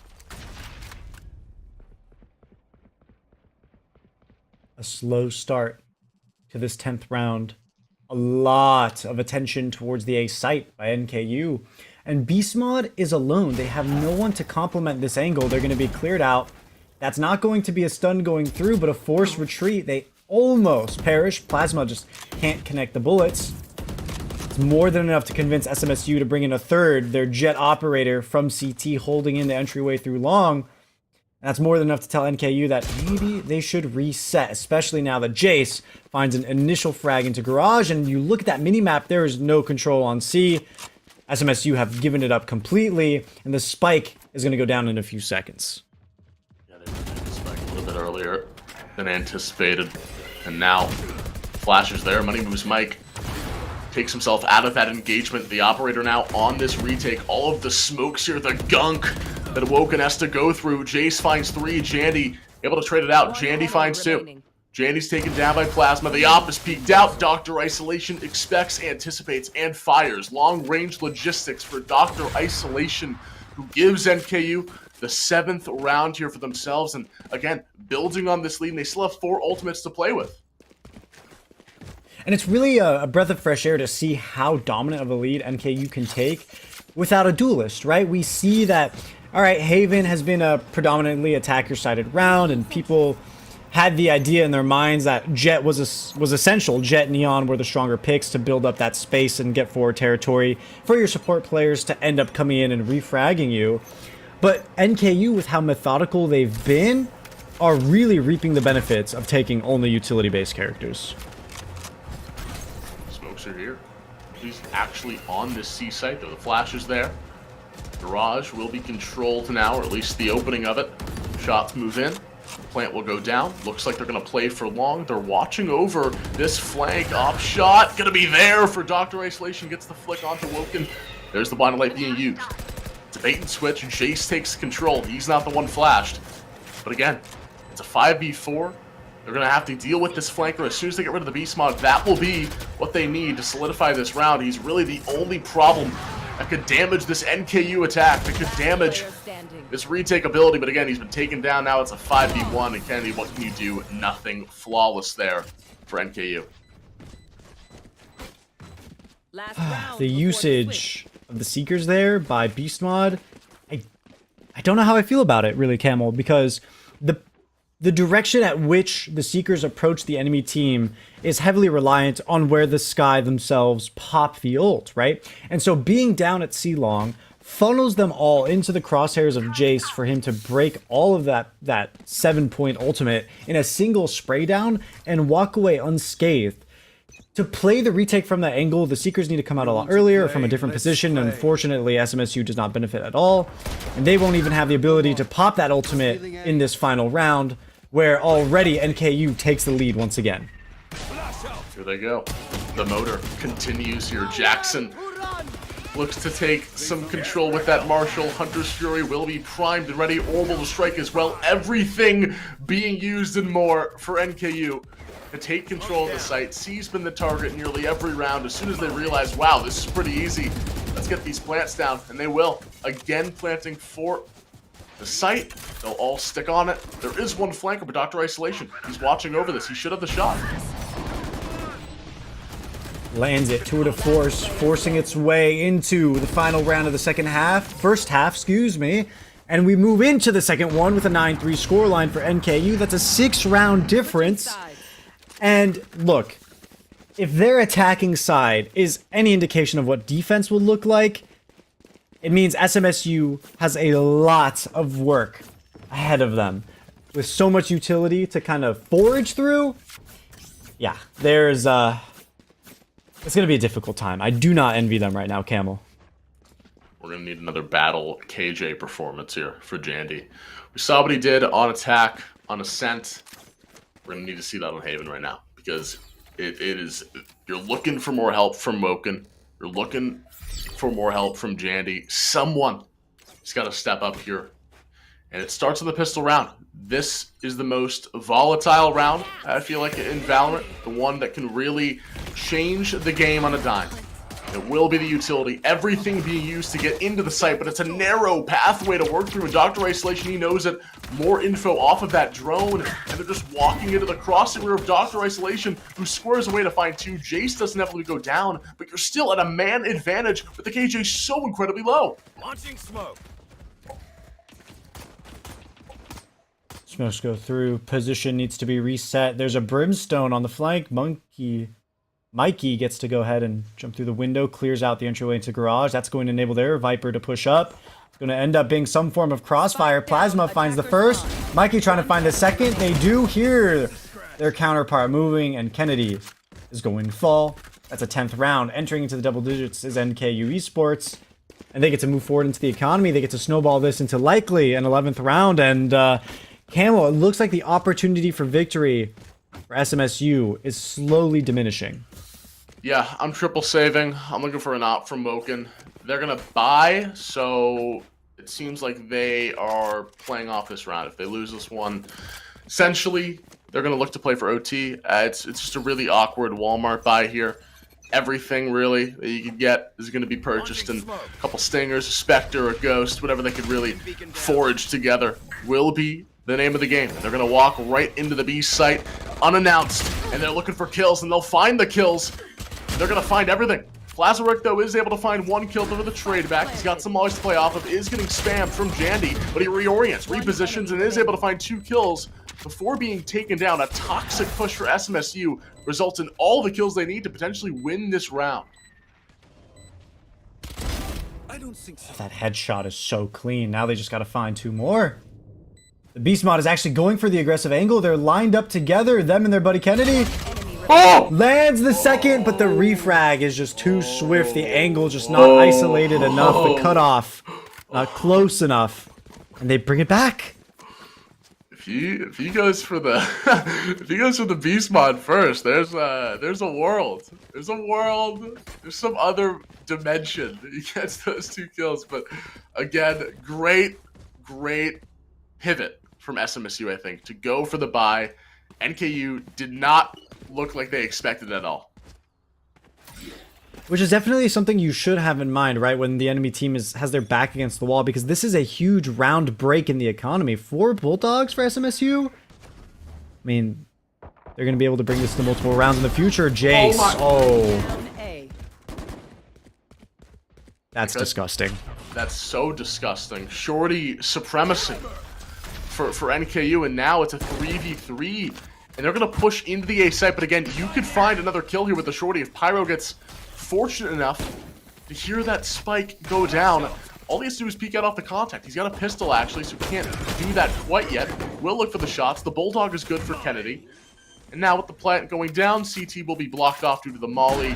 Everything should be simple for SMSU. They should be able to hit their shots and find these kills. Dr. Isolation forced into the corner with the aftershock. Gets a little bit of a peek onto the enemy killjoy. Unfortunately, can't fire, can't hit the damage. And they're going to be immediately refragged. Jackson doing their part. And now can roll up with the Rolling Thunder to ensure another round. And if SMSU takes this, the momentum, I think, will heavily be in their favor. Absolutely. Couldn't agree more. Pyro definitely needs to step up here, make things a little bit easier for his teammates. He's sitting at 2-10 right now. Everyone else in his team in those double figures. We'll see what he's able to do as this game progresses. But I don't think he really has, had any time to shoot anyone. All of his teammates been able to find the kills. But regardless, It's going to be the dash in for Woken. She'll be able to find some space. It is popped up, though. The Rolling Thunder, decent here for both sides as the trades are good for NKU. They result in the man advantage. The trade's back, though, for Kennedy as he finds his way inside of the site. And now it's a 3v3. Spike will go down again here. SMSU, the fast plans have been working for them all time. And now it's going to be a plunge in for NKU. The drop down, Jandy with the whip. Oh, the pistol comes out here for Dr. Isolation. The trade back in. A bit of a flub on both sides results in the round win going the way of SMSU. What is that? Oh. Having the extra cash in their back pocket means they get to buy up once again, too. They broke NKU a second time in this half. So this means the 7th round is imminent. And hopefully for NKU, they're not getting any anxiety. They're not getting any wet feet. Because if they do, it could easily be a sort of reverse sweep in map number 2 here for Haven. Okay, you have to lock things down. What I haven't noticed from them are any aggressive plays. I get they don't have a duelist to be the forefront of those aggressive plays, but with so much information, it feels like they could move out of their comfort zones and take control of the map to cast a net over SMSU's attack. I mean, that's what the chamber provides. That is your aggressive duelist. That is your aggressive peeker. But with the sheriffs now, you're just looking for frags here for NKU. If they're able to win this round, that'll be a huge blow to the confidence of SMSU. As B seems to be the target. So they're going to rotate off of a pick. Pyro does spot a handful of people. Wall will roll up. And here comes the play inside of the site. What can Pyro do? The answer is absolutely nothing. Does get a couple of shots in, but again, the orbital strike now will be initiated. Could be able to find success. It does find Jandy. The peek out in, but the kills are just too easy. Sun comes out, isolation, tour de force in hand, but can't scope it in. Has to take their time to wait, and can't land the shot either. Woken on a little bit of an off angle will confuse the enemy chamber, and that's going to be their pickup. And I would say an unfortunate use of the orbital strike for Mikey. Definitely the ideal was there, having the entire enemy team in a tight spot, but I don't think there was enough backup to cover the angles that those enemies would be forced into. And that's really where they lost a lot of value. Absolutely. And now this is SMSU here with the momentum. 4 rounds in a row for themselves and 4 ultimates to play off of. So we'll see what the idea is for NKU to deal with this momentum shift. And it is to Viper hit mid. B, excuse me, they're going to orbital strike garage SMSU and look to use every piece of utility to get on towards the C site, but they're going to back away off the play. Jace using the Hunter's Fury to such success, finds the Beast Mod, finds the first initiator, and completely nullifies the push. Jackson lurking up alone. This is a dangerous place to be. Mikey pushed up A, finds their reward on Woken, gets to press into mid. They have the backup. Well, they did, as Jace falls to that lone lurking Jackson. And now the positions are a bit strange, but still in a heavy favor towards NKU as they dominate B and Garage with their Brimstone still remaining up in A lobby. Great call to Viper ult mid. That was a great call, whoever made that, whoever's the IGL of the Viper itself. Amazing effort, because now it's going to force this garage push, and this cross is covered by Pyro. Finds one, peeks out, finds 2. That is efficient Valorant right there. Can't mess those shots up, and it's a great pivot. It's a great change of pace for NKU.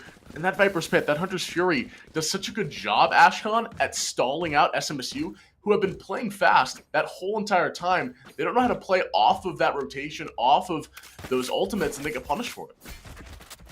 And they were especially lost when they realized A was completely out of their control. I got to congratulate Mikey of making that lurk up and making it effective, finding the space, and that kind of communicates the information for the rest of the team to get in position. If they can keep up that habit, that's going to be SMSU's downfall.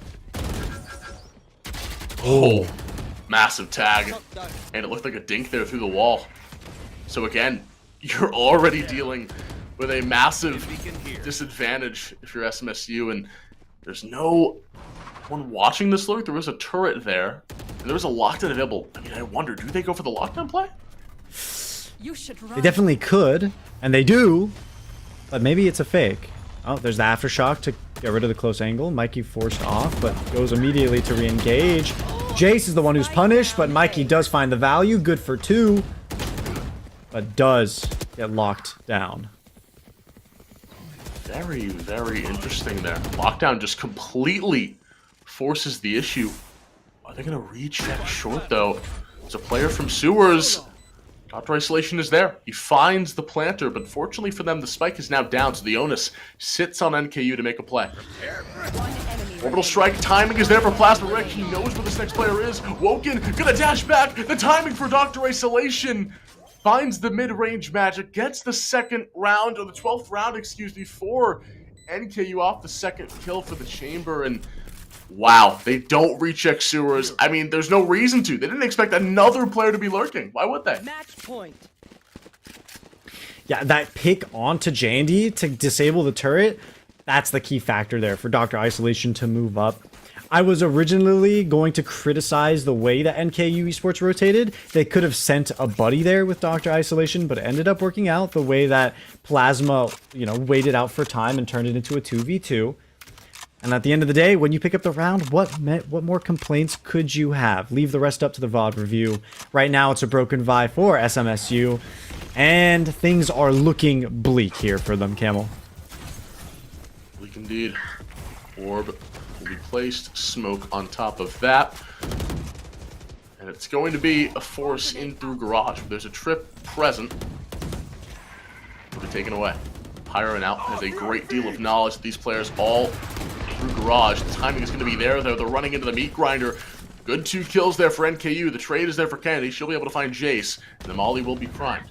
Money moves Mike. Makes a move inside of the site. The operator, though, too easy as Plazaric finds those first shots. Looking for one more kill. That's all they'll need to 2-0. Jandy in trouble. Jandy taken down. And they absolutely control C. They control the game basically from start to finish. 13-7 is the final score. NKU turn up the heat and win this series 2-0. Great stuff from them. 13-8 on Ascent, 13-7 on Haven. They ran things through 2-0. They make it through this first round of NECC Nationals day number 1. And folks, ladies and gentlemen, it was definitely some amazing Valorant to watch. Camel, thank you for joining me on this adventure. You got any last words before we sign on out? Honestly, great games from both teams. And again, I mean, I like what we saw from SMSU. Definitely a lot of, talent in this team. I liked how they changed it up. Went for more of an aggressive style, but it wasn't enough. And, it's been a pleasure casting with you. Pleasure. Everyone we worked with here in the production team, the observing was outstanding. And it was always great casting with you as per usual. All right. And with that, folks, ladies and gentlemen, you can go ahead and follow us on Twitter. You can see our tags down below, but we're going to be signing off until the next match a few minutes from now. See you later.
Shut up and sit down.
Romantic, isn't it?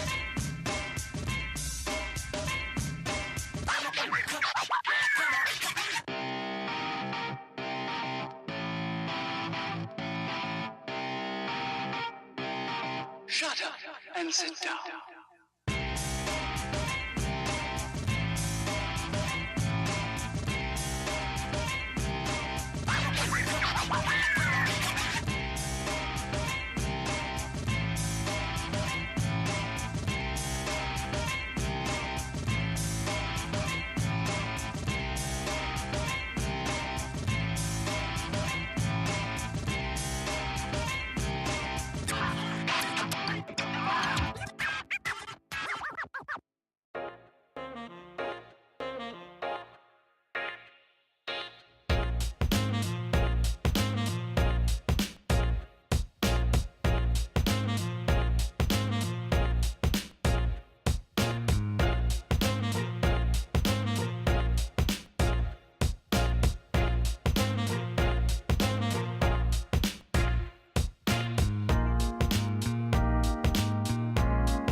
Shut up and sit down.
Romantic, isn't it?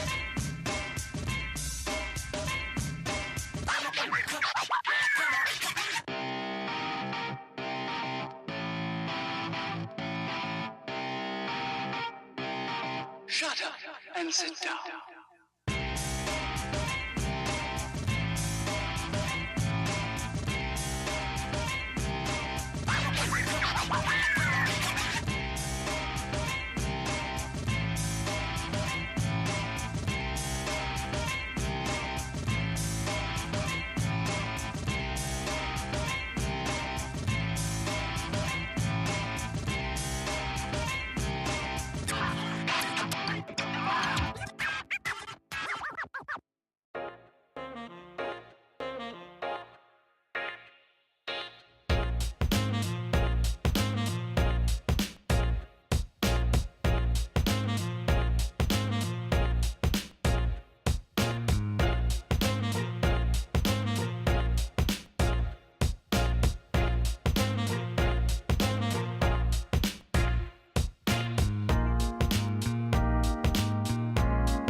Shut up and sit down.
Romantic, isn't it?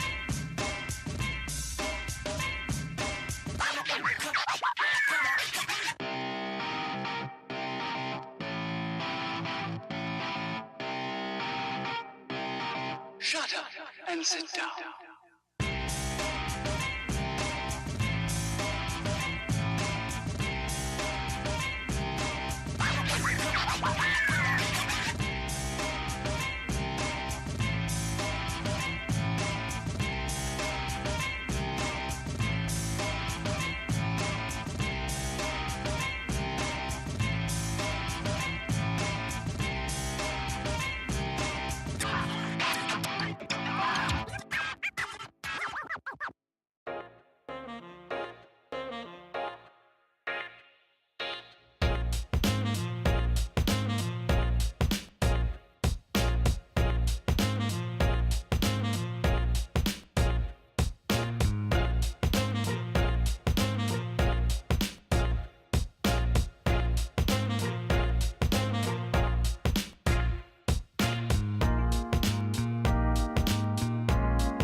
Shut up and sit down.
Romantic, isn't it?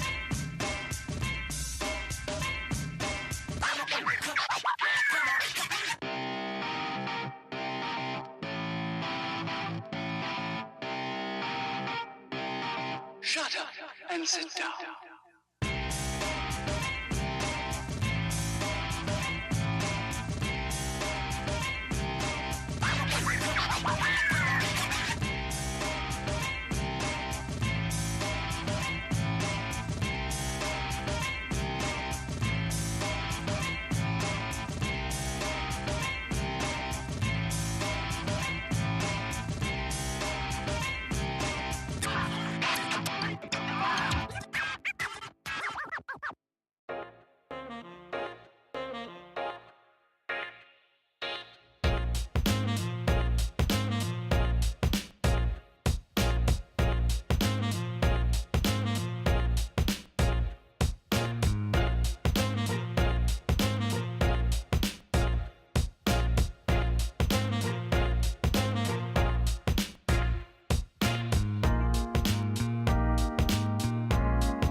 Hello, ladies and gentlemen. Welcome back to the NECC Nationals, day number 1. In this matchup, we're going to have two wonderful teams. University of Houston Premier's roster versus University of Hawaii at Manoa, Varsity Black. These two coming from their respective champions divisions, White and Scion. Both of these teams winning the Spring 2022 playoffs. So we got two first-place champions going head-to-head. It's going to be nothing short of exciting. Today, right now, let's go ahead and talk about the maps. Neon, I'll leave it to you. All right, well, we'll go straight into the map bands as they get up on your screen. So UH went ahead and picked Haven. Great map, one of my favorite maps to watch teams battle it out on, and it'll be a great map to see teams start to get used to each other on. And then we're going to be going to Ascent, which is just a nice standard Valorant map. We see a lot of really good sets and strats come out on that map, and then our decider, if we should need it, will be Icebox, which, I mean, what a great way to finish out a game if we so need it. Super fun map, a lot of verticality, teams get really creative on that map, so nothing out of left field for our map picks or bans, but should be a great game between these two really talented rosters. And we'll get into the agent selection as soon as it's ready, but I want to give a little bit of background between the two teams. Specifically, these two have been massive forces in collegiate when it comes to the highest rank of collegiate competitive play. Them, alongside San Jose State University, have been the three teams that consistently cycle through victories. And of course, we have other rosters scattered around. They're all in the Champions Division. But UH Premier and UHM have just been the signatures. I've been watching Tessid, Cold QT, and Mikey from the Hawaii side for 2 years now, and Eric Appleson and Koi are definitely no players to be scoffed at. So we've got talents across the board, and I'm excited to see what they got. When it comes to the meta, these teams study. So you know that they're going to be up to date, and we're actually seeing that in Hawaii. They're adopting the new Breach pick when it comes to Haven. Yeah, and now as we get into that agent select, we can start to see some differences between these two teams and how they're going to try and run this. For example, one team is preferring to bring the KJ along with a Breach Sky, which has been very effective here on Haven, while the other side is choosing to go with Sova and Breach, so kind of a mix of the traditional Haven setup with a little bit of the new, as well as bringing Chamber, who not only while being a much more aggressive Sentinel pick, brings a lot less utility to the board in terms of being able to hold a bomb site. But hey, don't underestimate that one trip that Chamber still has. It is still incredibly versatile and super reliable. That's one thing we forget about with how good Chamber trips are, is that no matter where Chamber is, no matter what, as long as Chamber's alive, that trip is going to protect a very large radius and provide a lot of support once it goes off. Whereas, you know, KJ Cypher, they need to be a little bit more proactive with their utility, a little bit more engaged as the attackers try to enter the bomb site. And on defense, Chamber trips are, I would say, probably your best option in terms of watching the flank, but I mean, Cypher trips are also pretty elite at that as well. So we'll get straight into the first round of our first map here in just a second. Yeah, you say Chamber trips, so we got to remember that now he's only got the one. That one singular trademark is going to be what's left with him. On attacking side, it may do some good in holding the flank, but once we get to defense, the amount of control that Premier will have will be significantly lessened. A little bit of a default towards mid as well as A, and it looks like a dash through is going to get their jet into A link, and it could be a very easy pick here as Mikey is stunned and they're being flooded from all angles. Yeah, this is actually an attacking setup that we've seen a few times before from teams as they rush through B onto A. A drop out of heaven. Jivio got the first kill onto Cole, but the trades back and forth. Mike's able to find a 3K. Sully finding only with the refrag, but now in a 1v3 situation. That was a massive hold from Mikey there on site, and Tessid will be the one to finish it up onto Sully to take the first round. That's a huge defensive reaction to such an aggressive, fast-paced rush. I think Premier's timing was just a little bit off. They had Mikey in a corner exactly where they wanted them, but I think their Premier's A-long players unfortunately got picked a little bit too early, and the push wasn't in sync, and so that kind of allowed Mikey to isolate fights, recover, stay tucked in a corner, be good for 3, and then really it was a matter of the rest of Hawaii to clean up the rest of the mess. Now on the defense, they get a little bit of extra cash. They go for the buy-up, and Jivy will be the only one on Premier with a weapon in terms of the Marshall.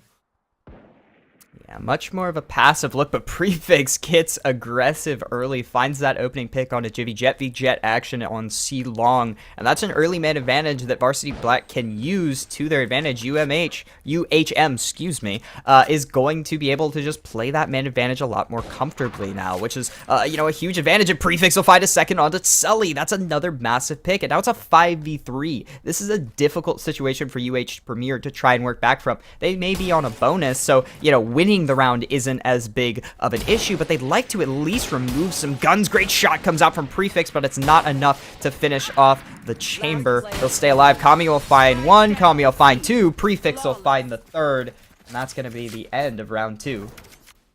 Yeah, Kobe really popping off in that round. They're going to be the bonus. Of course, we get that lead in. Houston is going to be a lot more comfortable with the rifles they have in hand.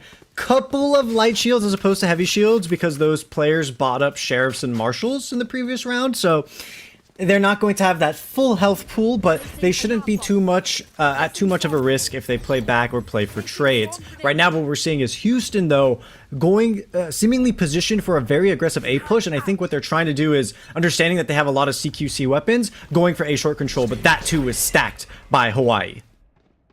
Yeah, this A short control could lead to an early advantage, but it's not going to go their way. Adam Soliman will be able to clean up Prefix pretty early on, and they're going to use that to just, waltz right up A long. Not going to get too aggressive yet, but the flashes come out, the dash in. Kami's still holding short, but Soliman will find the second of the round on a Cold, and he'll find his third on a Kami. They just cannot find a refrag here on defense. UHM Varsity is struggling here, but they are on the weaker weapons, so I think right now their biggest...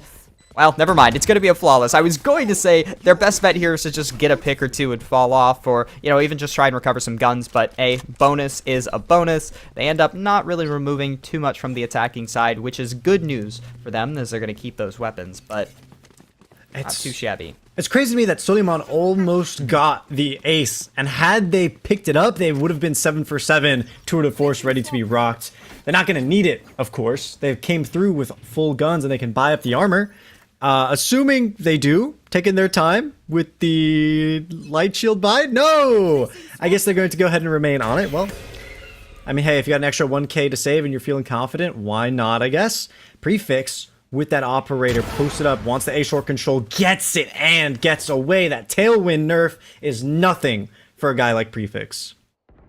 Yeah, early man advantage yet again for UHM. And they've showed that they can definitely translate that into a round win consistently. The question is, can they do it up against full rifles? Meanwhile, though, Jivvy is executing on sight, but Mikey's right there to find him. And now 5v3. They're going to have to try and regain something, but Mikey finds a second.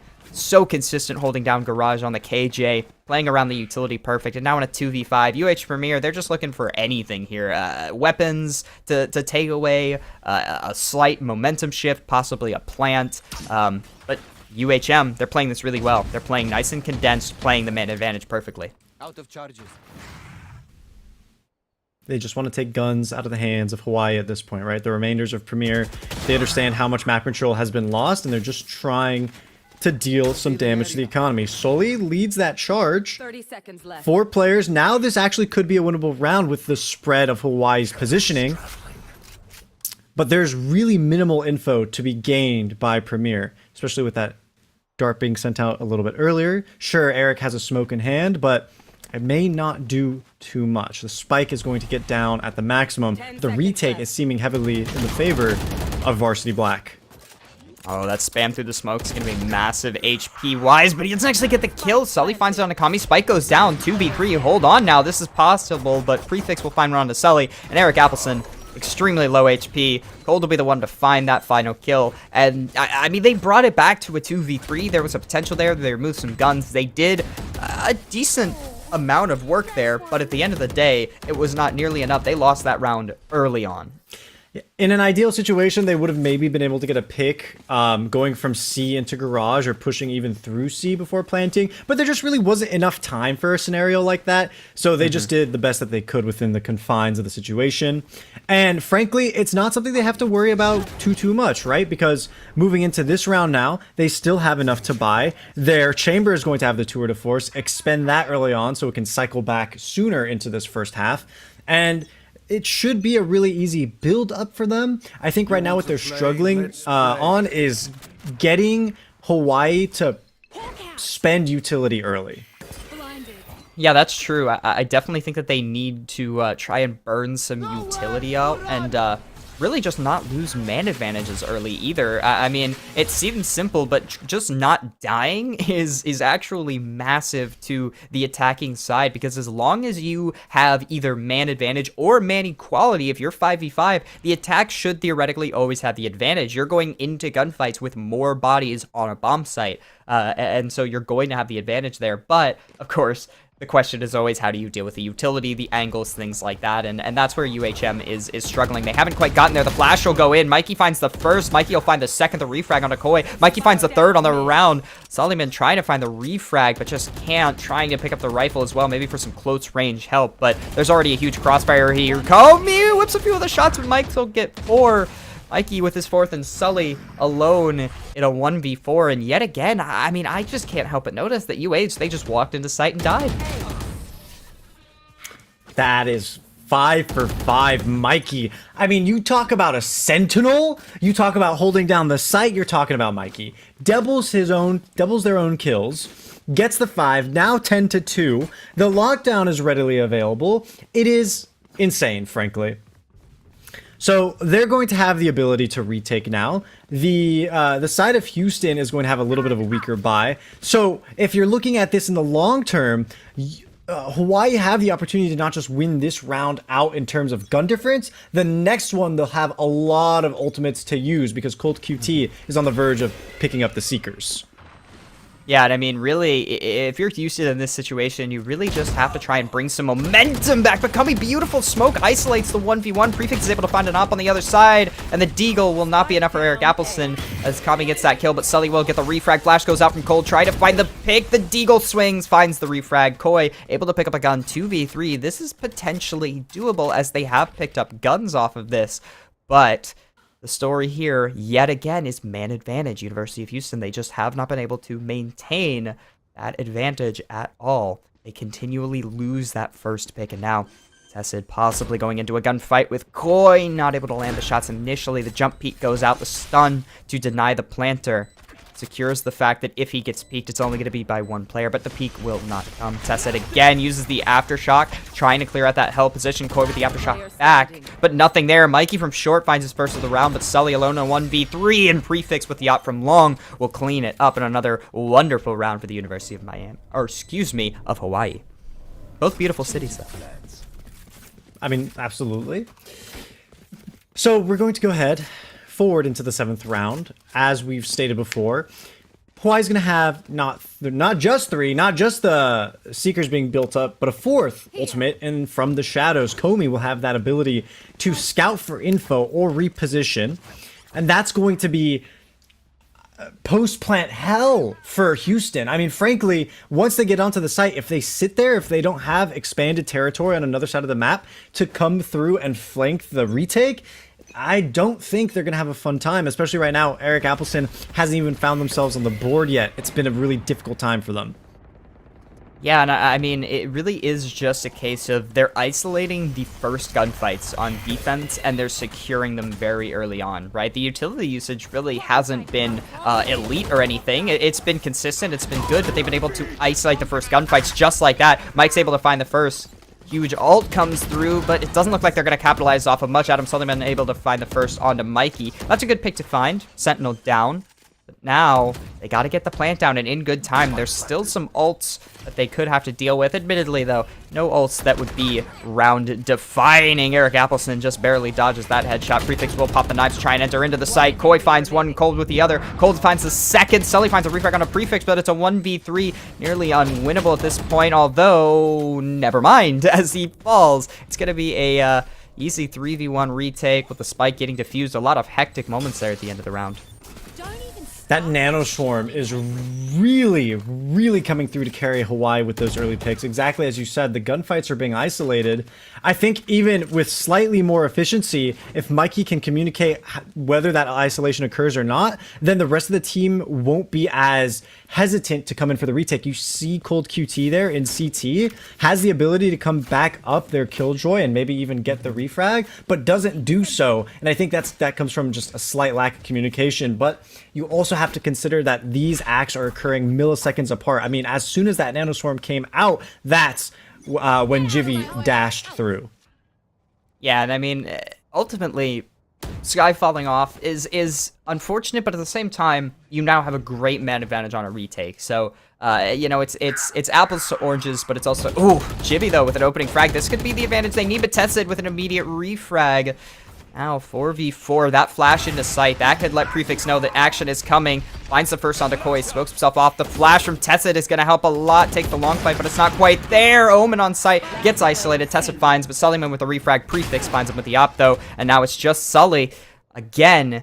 In a 1v3, I feel like we've seen this before. This time on the C-bomb site, though. Spike not in hand. Dog comes out to secure the information, but Sully only able to find one before Prefix finds the third of the round. And I mean, honestly, this has just been consistently a one-sided game so far. Don't go anywhere yet, because admittedly, Mike and Prefix have just been all over the map with their presence. The Sentinel has been so suffocating, and the op of Prefix has been exhilarating so far. I think the performance of Hawaii right now goes to a bigger point of how Haven has been converging into a more neutral-sided map. It's consistently been like the symbol of an attacker-sided map, but recently within the last month specifically, you'll see on the Spike that these numbers are going pretty even, and I think from the looks of it, Hawaii's performance alone is biasing the numbers. For sure. Beautiful opening pick. Komi with a headshot onto Koi, 5v3 now, and I mean, at this point in time, University of Miami, all they have to do is just not troll, you know? They just have to play their man advantage, hold the right angles, wait for the presence to be shown by the University of Houston, and they're pretty much golden. For Houston, I really just have to say, you just have to be a little bit more patient during these opening gunfights. You need to not be giving away man advantage so early, but as I say that, Sullivan does find a refrag, and the plant will start to go down, but it's still going to be a 4v3 retake, so University of Hawaii, they have what should be an advantage. Not a whole lot of ults to work with, and not a ton of utility, but Cold possibly just waiting for that flash to come back online. Meanwhile, though, the flank is coming from the backside from Komi. The flash ready to go out. That'll blind the person. Graffiti, Cold to find one, not the second. Sully with a refrag, dancing around in hell, trying to find the final pick. The upshot misses. Sully finds the second, but again, it's a 1v2, and the double swing just doesn't work out in Sully's favor. Komi will get the final kill, and that's 8 on the board for the defending side of the University of Hawaii. It was a very close double swing, though. Kobe and Tessid, those heads lined up. That was a little bit scary. I don't know if I want to see that double swing twice, at least not from that kind of an angle. But definitely, of course, the discipline there is what matters most. Hawaii takes their 8th round, and it just feels like they're not stopping anytime soon. In this kind of a round, we look at number 10. Suleiman has the tour de force, has that operator. That's going to count as a significant threat. But when you look at the other 3 teammates below, they're not really going to have the proper equipment to counteract what Hawaii are bringing to the table, especially with the kind of setup Hawaii has spread across the map that's very utility-based. When the gunfights finally do occur and are isolated, as you say, it just really won't go in their favor. Careful there. Yeah, and you used a word that I definitely, I haven't thought of yet, but that I agree with entirely, and that's discipline. The defenses so far from the University of Hawaii have been so disciplined. They're not overextending. They're not playing unorthodox. They're really just playing disciplined. Prefix, meanwhile, finds the opening kill onto Sullyman, who's been one of the few bright spots so far of UH Premier, but losing him early on without a refrag in sight is tough. Cold holding that A-long position. Flash goes out for the info. I don't know that there's at least one there, but so far it looks like more of a soft default here with Jet and Garage potentially going into a gunfight, but Kami on the crossfire will clean up Jivy. And there's no refrag there. There's nobody there to play next to her. They're playing on this kind of soft default where they're basically hoping a player finds a pick due to the fact that they're on an eco, but it's just not working out so far for UH Premier. Mikey has created so much space out in grass. Eric is almost aware, but not quite aware enough. Dodges through this stun. Mikey's good for 2 and just takes the territory right out of Houston's hands. But will he go for another one? I don't think he even needs to. Sully is taking massive damage through this wall and has no idea where the next swing is going to be coming from, and especially not after being blinded.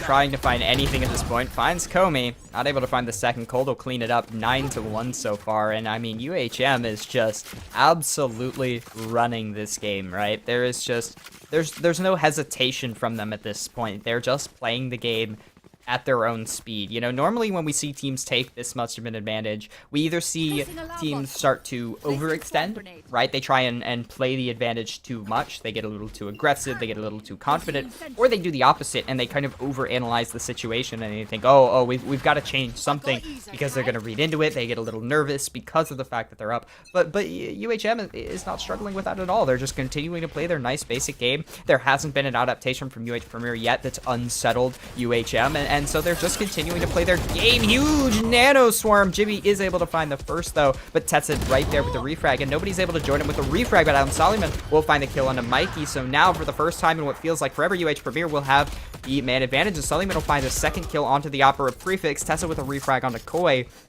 but now it's all up to two defenders of UHM to try and get this retake. 2v3, Spike planted C.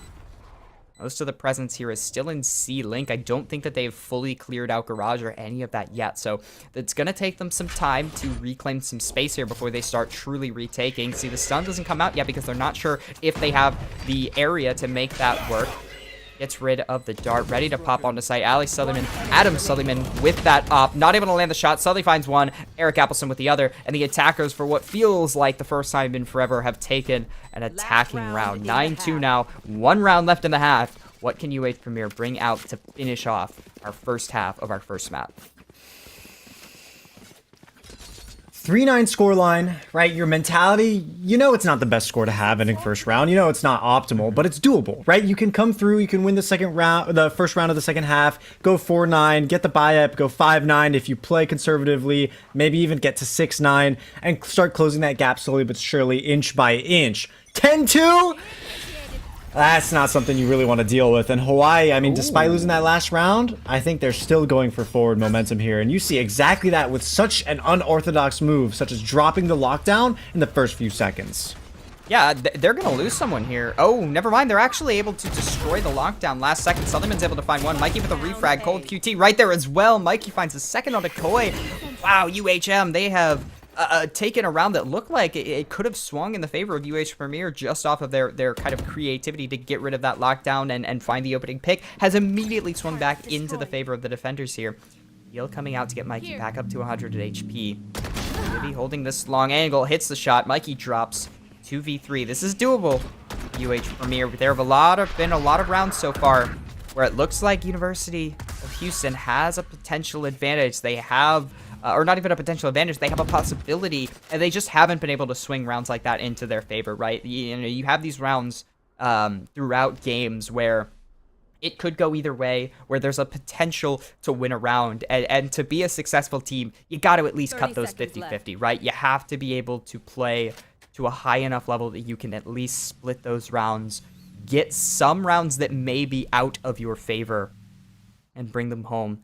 That's what UH Premier has to do here. They have to finally put a round on the board that may not look like it's in their favor, but the time is just so low. They might barely get there in time to plant. Cold QT's right there. He can deny the plant. They're not going to be planting safe either. Cold QT is just able to shut him down, and that's going to be the round. There's just no time. And poor Sully. Poor Sully. Cold QT. No, don't do him like that. That's not how you want to end up on the first half. Completely destroyed, not just in terms of the round, not just in terms of the navigation, just mentally to get rid of it. And I have to applaud the usage of the lockdown. People consistently see it as a space taker in the sense that, yeah, it will force people off. That's the point. You can lock people down inside of it if you create a barrier around it. You're going to find that huge advantage. The number one idea in terms of the Killjoy ultimate is to push people away, generally on the attack, but on the defense, to use it as a funnel. Reading Premier completely there.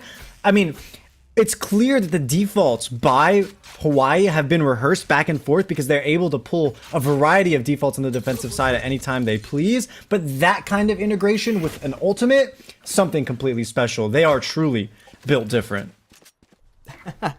I do agree with you there. They are indeed built different, but now that we've switched sides, this is kind of UH Premier's chance to show maybe this map's just a little defender-sided. We're going to fight back a little bit here, but 10-2, that's a tough score line. Let's see if UH can, at the very least, try and bring some of that momentum back into their side of the court and bring that to the next map. But so far, Eric Appleson, hearing some early gunfire over on C long, could signal for a rotation, but I think properly so, no rotation comes through. The defense still holding strong on A. Oh, Adam Sullivan, he's been good so far. He's been a shining star, University of Houston, but the flash will come through. Sullivan not able to find the first. Prefix gets it, and now B site is theirs for the taking. They're just gonna swarm right on. It looks like they want to go to A site, but the bomb's already planted B, boys. I think it's time to relax. Oh my goodness, Prefix with a wallbang headshot onto Jivy. What a bait from Cold QT. Tessit's able to find one onto Koi.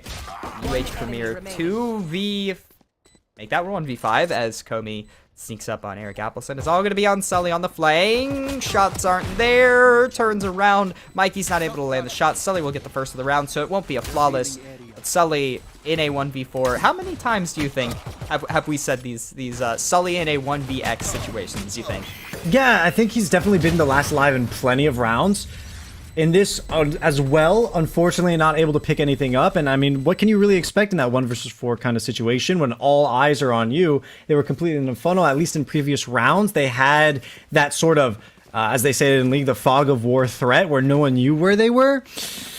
That wasn't really the case. What I'm really loving about Hawaii that they do on both sides, and that I really feel like a lot more collegiate teams should achieve or should adapt to, is that they push through further for space. When they understand that they've secured a site, they don't just sit all 5 on the site. They continue to take more territory, as we saw in the last round on a link. That's what I love to see, and you know that they're just going to keep building advantages. The Trailblazer first comes out. Koi first to retaliate with a stun, gets the information, and look at how patiently the rest of the teammates are sitting in the defense. Hawaii, they're more than ready to receive the push. Premier are more than ready to receive the push, but at the same time, because Hawaii know that they've leaked a lot of information, they're not going to overcommit. They back away. They do lose Prefix, but they can still, with the territory that they have, continue an onslaught if they so choose. Yeah, there's definitely a lot of A pressure early on, but it already looks like there could be a potential rotation, but it's only 2 players. They're just starting to make their way back towards the middle of the map. Trying to make presence elsewhere. It looks like they might be heading towards garage, but Eric Appleson hanging out in window, won't get blinded. That could be massive. This could be a huge play in window for Eric Appleson. Koi swings the corner, but he's going to get caught. Mikey and Tessit are both going to find kills there, and now the attack could just flow onto a bomb site. The bomb will run all the way back through a short. 30 And Adam seconds Sullivan left. had just given up the bomb site. The Marshall shot's not there. Going into heaven to try and play Overwatch here. I mean, UH Premier, there was a lot of low HP and a lot of weaker weapons here. This is going to be a tough retake in a do-or-die situation. Absolutely. I mean, look at how low Premier's players are. 2 of them just one shot from any sort of weapon. Solomon tries to jump out, isn't able to do so. Comey's got their number. Tessit is here, ready to spray down. Last is left is a Jet.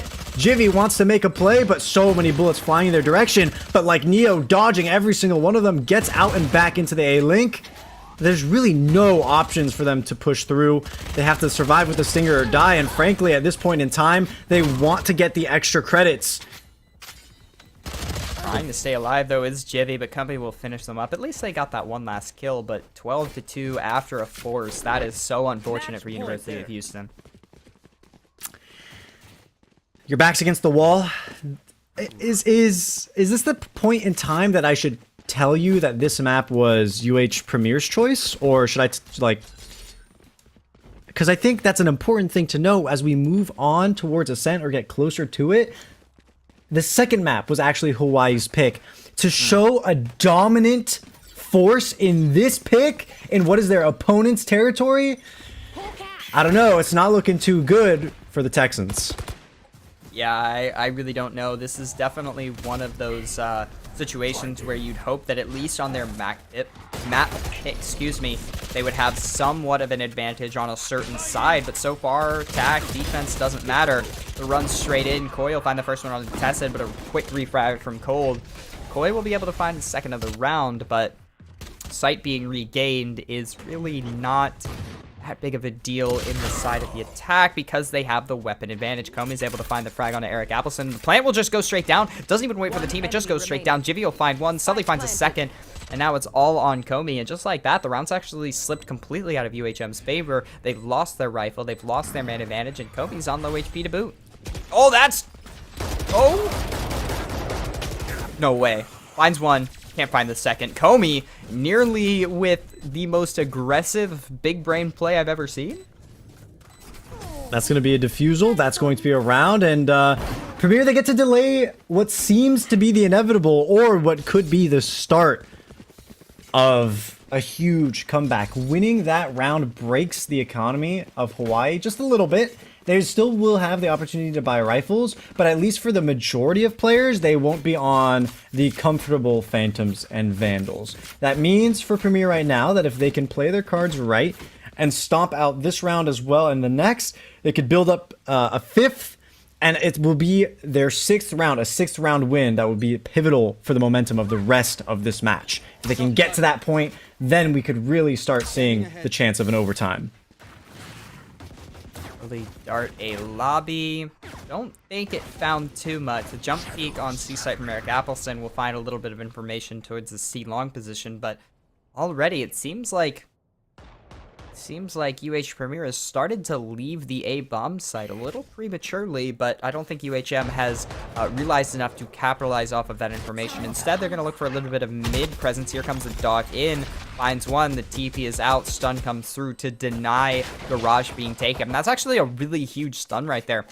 Because in that instance, if UHM had been able to just walk into Garage, they have Garage control completely, but because of the fact that stun denied them, now Adam Sullivan is able to retake that Garage position and force them to rethink their mid control. And just like that, they're actually going to relocate to the A-bomb site, which is now being held a little bit more closely by Sully. Which, oh, but just as I say that, Sully starts to wander into A-link, so... that smoke coming out could mean a free bomb site. We will see. Jivy in heaven with the knives could jump out and create havoc. Stun comes through. Jivy looking like he wants to drop, but Sully finds one. This is the time to go while the hectic kind of crazy is going on. Try and get it down. But the ult kill won't matter. Jivy drops out, finds Prefix now with the shotgun, trying to find a second while the team flows in. Sully finds one, Jivy with another, and now it's all onto the singular Omen. Hiding back in hell. Komi in the 1v4. Finds one, finds two, finds three. Needs to reload. Picks up the gun. Only 4 bullets. The double swing comes out, but it's not quite enough. Komi found 4, but Adam Sullivan able to find the last. And just like that, Premier, they're finally putting rounds on the board in a row, which is huge for their momentum. Absolutely, it is. Hawaii, I mean, they're still sitting with their backs against the wall, right? You're sitting on match point. The pressure is on. Hawaii, they don't have to sweat too much. They have rounds to bleed. They know that right now that they can learn from any of the mistakes that they're making. It came down the previous round to the positioning and the timing. Komi, of course, really pulling through when necessary, just not quite enough. And so the rest of Hawaii understand the pieces of the puzzle that they need to uphold. As you look at Premier, you look at their economy, they're slated to win number 5. And with these ultimates building up for them, they should have the ability to retake. But the same is true for Hawaii, right? You can clearly see the Seekers, the Lockdown, those will be ready for their next buy round too. As the round starts to begin again, mid presence is being Right shown there. here from UHM. They like taking this mid control early, but so far UH Premier, they've done a decent job of maintaining that mid control when it suits them best. Really only that one round where UHM was able to get the plant on the B site was that not the case. Adam Sullivan starting to get a little aggressive, and Tessid will find the kill, and that's a free rifle to go to the attacking side. I don't agree with that play there. I know sneaking into mid can be massive, but especially when they're on a bonus, you just can't afford to give them guns like that. It really is not beneficial because now, not only do they have that man advantage, they've got a rifle to boot.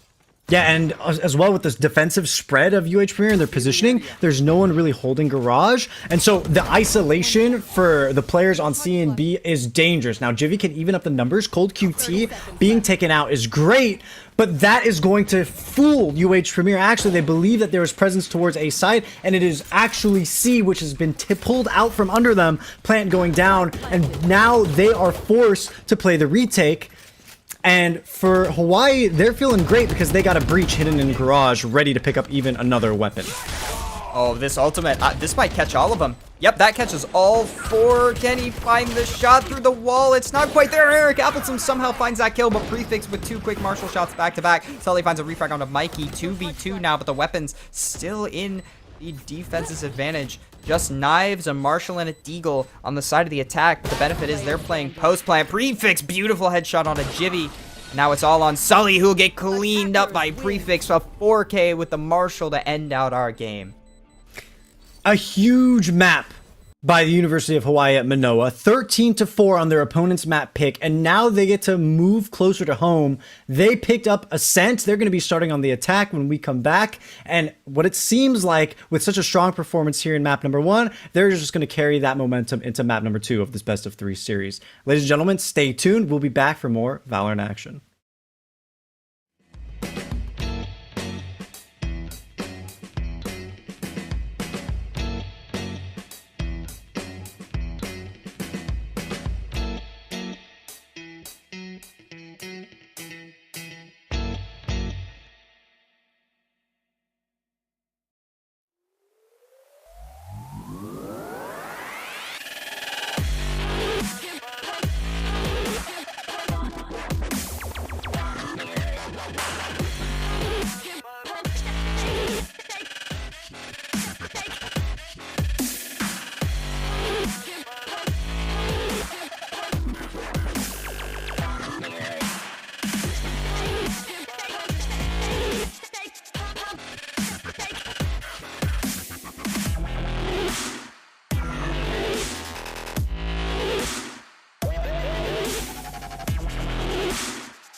Hello, ladies and gentlemen. Welcome back to NECC Nationals Day number 1. We just got off a wonderful first map between the University of Houston Premier against University of Hawaii at Manoa's Varsity Black roster. And Hawaii had a dominant showing in map number 1, which was not their pick. We're actually going to be moving towards Haven, which is their home territory. But Neon, why don't you give us that short summary of what happened in the first map?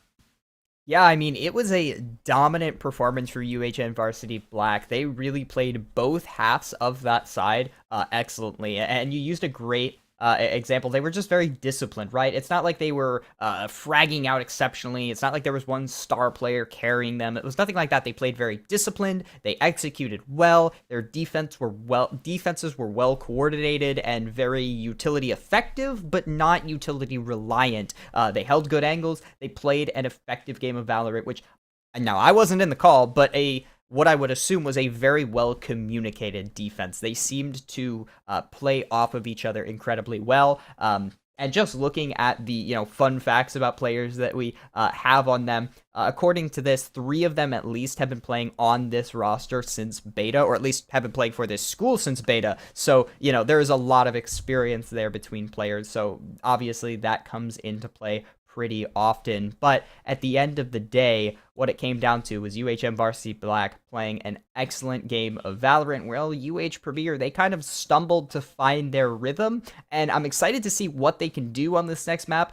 But I do have to admit, this is UHM's pick. They wanted to come here. This is going to be a difficult map for UH Premier to really bounce back on. So we'll see what they have in the tank, but let's look at University of Hawaii to seal this one in a quick 2-0 if they can continue with that momentum.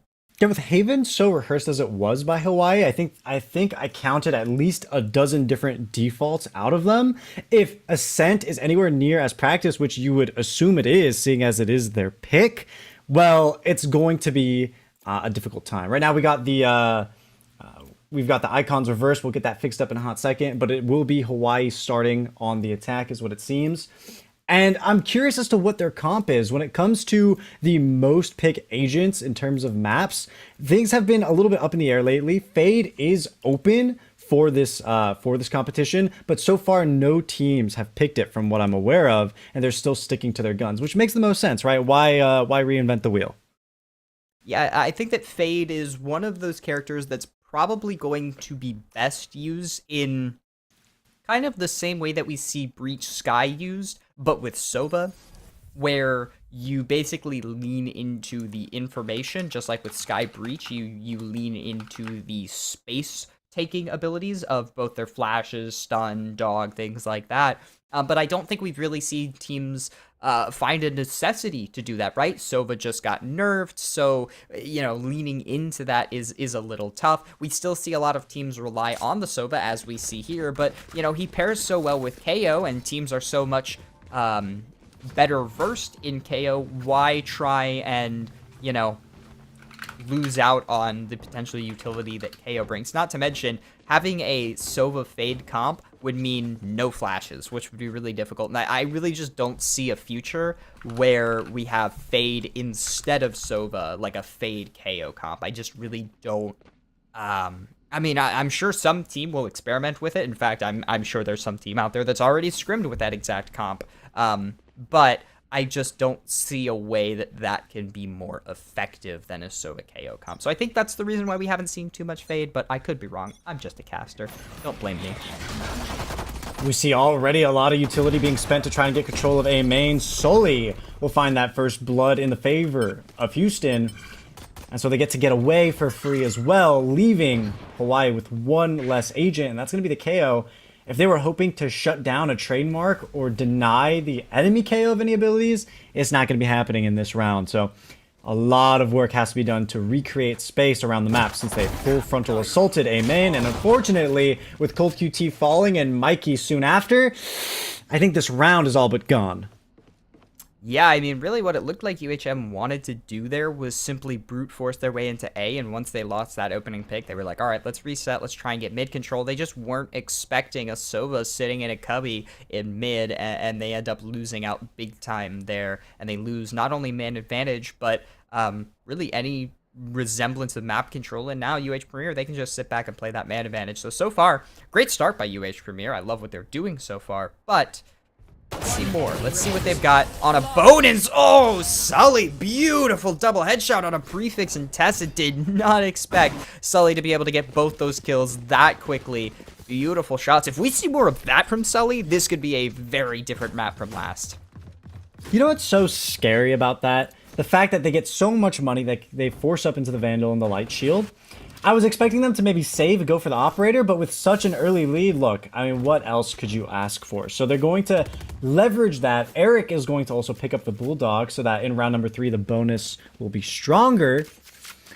But we're going to actually take some time before even hitting into round number 2. Paused was called, and looks like a discussion needs to be had. And it is a technical pause to keep things running smoothly. Yeah, so we'll take a quick little breather to just discuss that single round that we only get to watch. So, you know, because we're only one round into it, not too Massive much to discuss, analysis. but yeah, I don't think there's too much we can dive into. But what I will say is Sully played really good last map in terms of fragging. They were playing exceptionally well in terms of they were hitting shots, they were playing at a high level, or Sully specifically, excuse me. You know, he was exceptional on that map, and so if we can see more of that here on map 2, that would be great. The problem last map was that Sully was on the Sova and was last alive 90% of the time, and I just don't see how that role is supposed to work. Sully with 2 quick kills, tested with a single refrag onto Adam. All right, well, things have started quickly. Yeah, this makes a lot more sense now, seeing exactly as you pointed out, Sully was alive for a lot of the time. It felt like their wings were constricted, but they're really able to fly with the Wind Agent. They do exactly that. Go for a third, get right out with the Tailwind, and that's something you wouldn't be able to do with the previous jet. And I guess rather than a nerf, it was a total rework of the dash, because being able to charge it up and then receive kills for the next charge in the same time really benefits anyone who's in the close quarters. Cold QT, 4 HP left, is able to find something of their own, but they got no from the shadows to teleport onto the other site. It's way too early. They got no options because Mac Patrol is completely given up, and it's their counterpart that puts them into the ground. Premier taking a second, and maintaining that rifle on Sully means their economy is going to be a-okay, and their options a lot stronger for this one. The Blade Storm actually going to be coming out because you see Sully toss that Phantom over to Jivy. Yeah, and that's actually massive because of the fact that now you're going to be able to see Sully pop blades and have another player with a rifle in a round where they should be down in terms of weaponry. This should be the round where UHM just has massive gun advantage, but UH Premier, I mean, I would say they're really not at too much of a disadvantage, especially if, you know, Adam is able to potentially get his op up. Now, that is quite a few kills away, but, you know, they're really not far off from being even in terms of weapon count. But Sully already used both of those updrafts, and now looking to get a little aggressive in mid. The knife goes out, not able to land the shots. Prefix on that pixel angle. I really don't blame Sully for missing. We'll be able to find the opening frag, and this is a good way to start out your bonus. Get the kill onto the jet with knives, which is, you know, theoretically the person that you want to put in the ground most, and then move on to a site execute. Oh, this is a really finicky B main hold. Eric is in the corner on logs. They really don't have a great escape. The teleport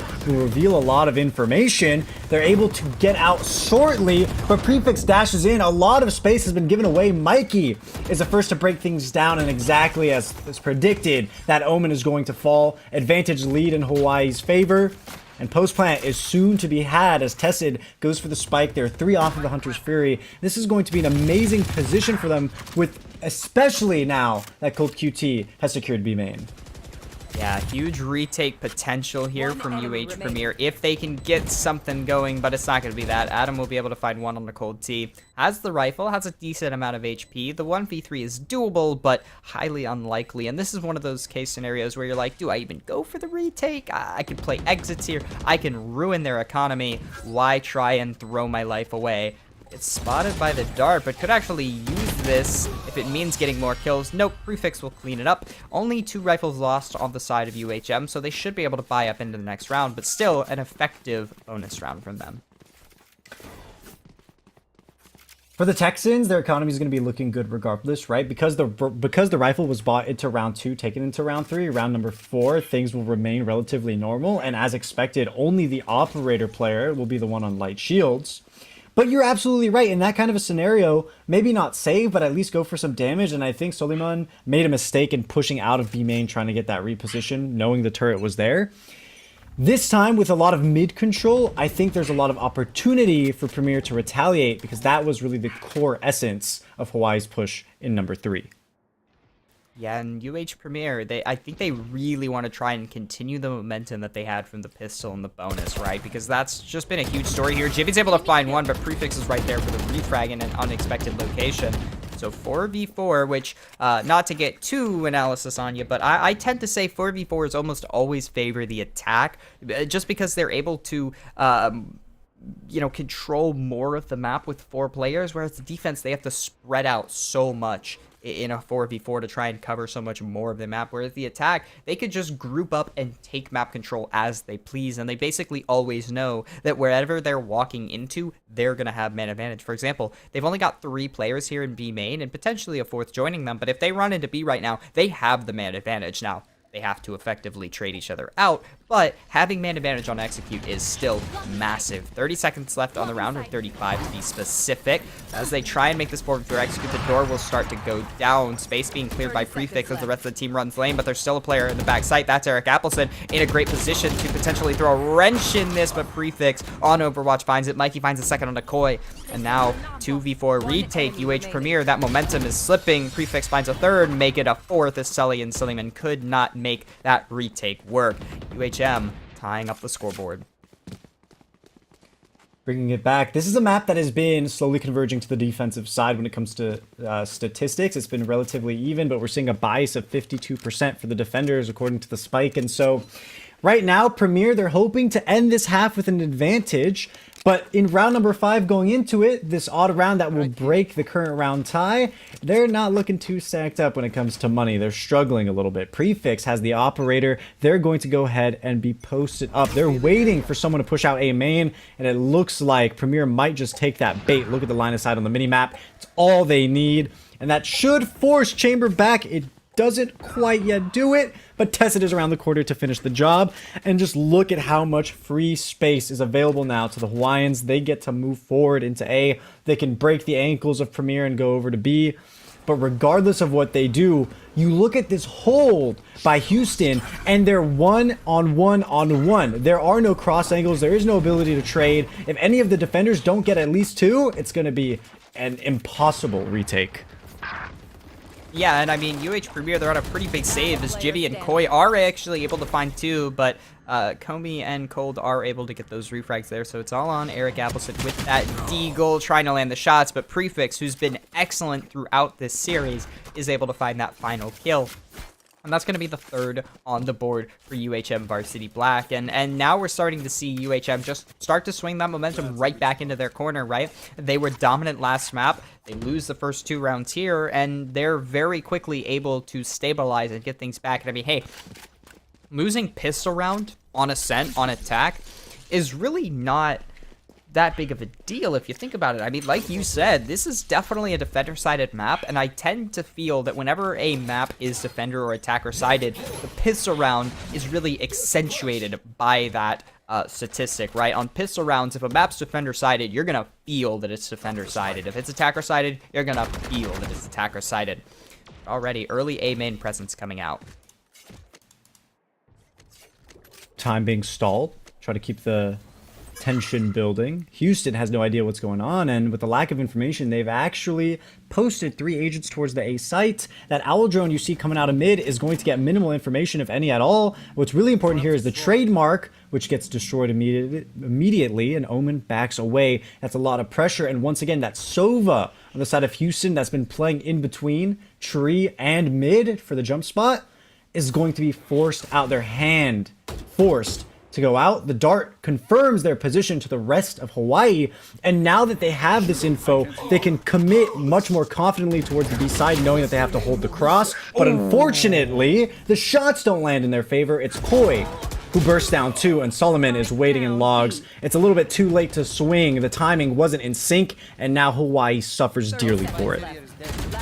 That is huge from Koi, being able to stabilize that round. Eric Appleton cleans it up with a beautiful 2 of his own, and UH Premier, they are making this map very interesting. And I mean, already, you know, we're starting to eat our words in terms of, you know, we watched UH Premier get absolutely dominated on their map pick, but now here on UHM's map pick, they're starting to bite back, and I wonder if this is a case of first map, we struggled to find our footing. We struggled to read what UHM was doing. Now, we have an understanding. We know how things are working. We're on our preferred side, because when another team picks which map you go to, you get to pick the side.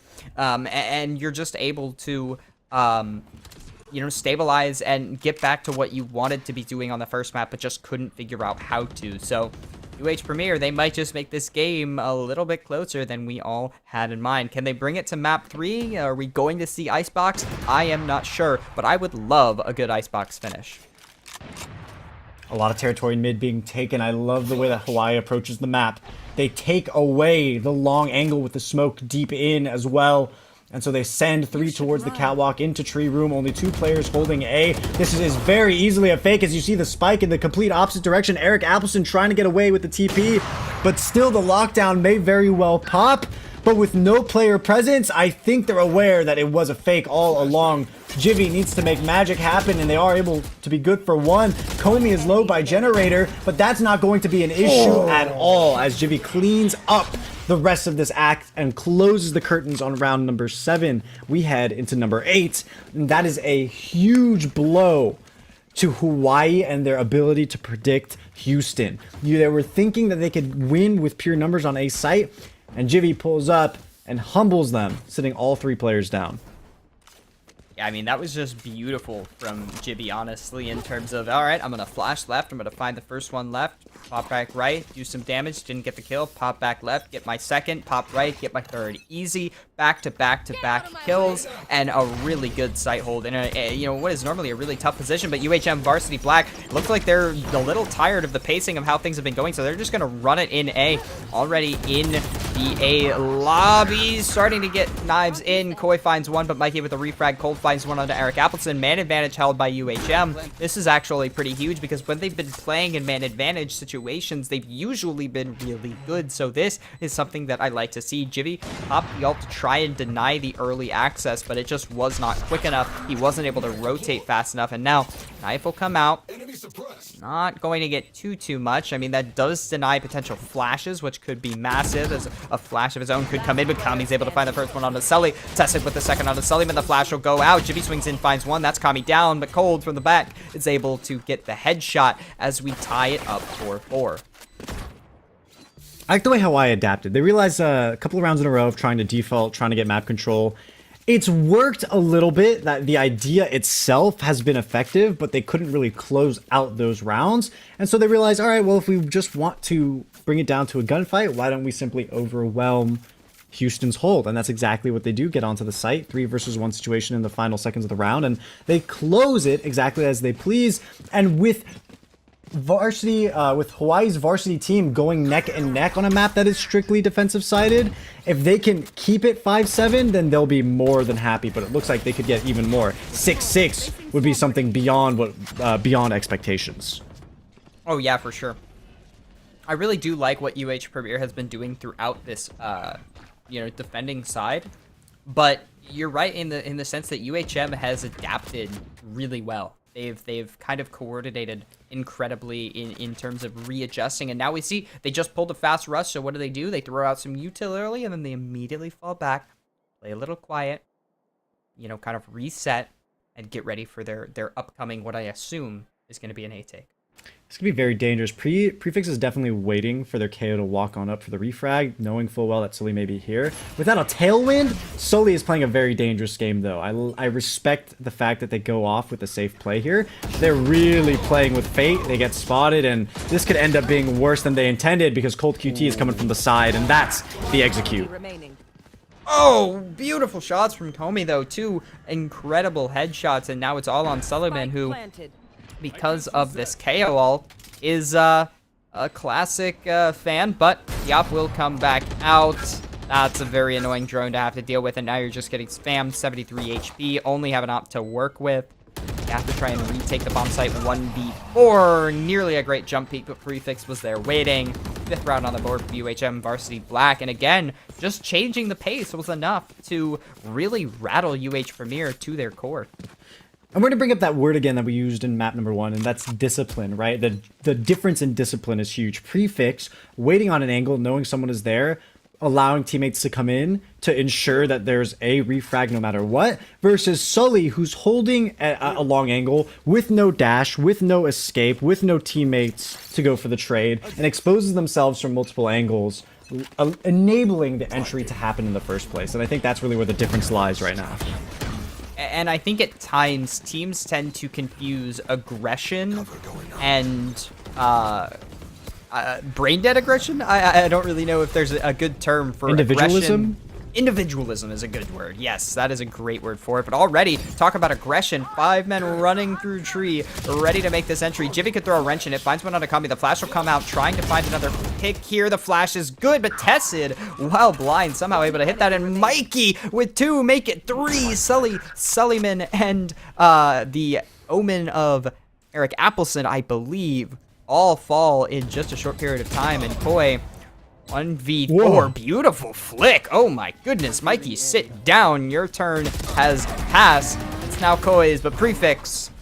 Oh, so naughty. Prefix, it was Koi's turn. Didn't you hear?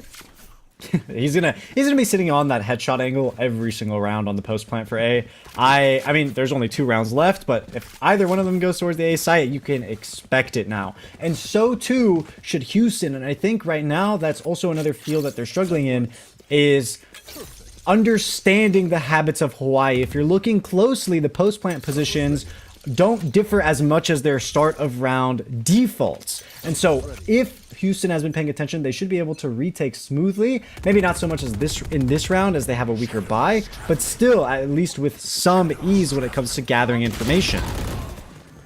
All right, Sullyman finds one. Tessid with a retake, and yet again, we're going to change the pacing. Koi's able to find another run to Tessid, Prefix with another, but again, we're going to go fast. 3v3 now. Not a man advantage for UHM, but they do have sight. They have the plant down. 3v3 is not the worst that you'd have to work with, and there is still enough utility, and I meant to mention it, but things just went so quickly, but UH Premier, they kind of forced into this round. They forced a little more than I would expect them to. Now Sully looking for that rifle. The updraft comes up, nearly finds the head of Prefix, but the rifle will be collected at the least. Smokes come out, shoots. That's actually huge, being able to get rid of that knife, because now going to have full utility, but Cold's going to find Sully. Prefix finds Apple. It's all on Jivvy, and he's getting jumped up on lane, and Kami will find the final kill. In UHM, they guarantee that they'll have round advantage flipping sides. What a crazy and unexpected peek by Comey. You don't generally assume the player on the box on B site is going to jump around back into lane. Doing exactly that was the perfect timing to get rid of Jivvy, and that's going to be the 7th round in the favor of Hawaii. On this defensive map, it looks like they may even pick up round number 8 because they got the Hunter's Fury and the lockdown in their pocket. They used it for a fake previously. This time around, they may very well commit because we see them all stacked towards B main. The problem here is if they don't commit any utility whatsoever for information gathering mid, they're going to get rolled up on pretty fast because Houston is doing the same stack in the center of the map. This is actually a really yin-yang moment where both teams are kind of stacking in different areas, and it's going to end up working in one team's favor, and I think it's going to be UHM Varsity Black, as they've just swarmed the site. They're going to get the KJ lockdown down. They have man advantage, full util, Hunter's Fury. They have just about everything you would want. Really, the only thing that I find a little odd is that we have the Sova playing on site with that Hunter's Fury, but he's actually going to pop it early. I think he found some damage, not entirely sure, but will not secure a kill.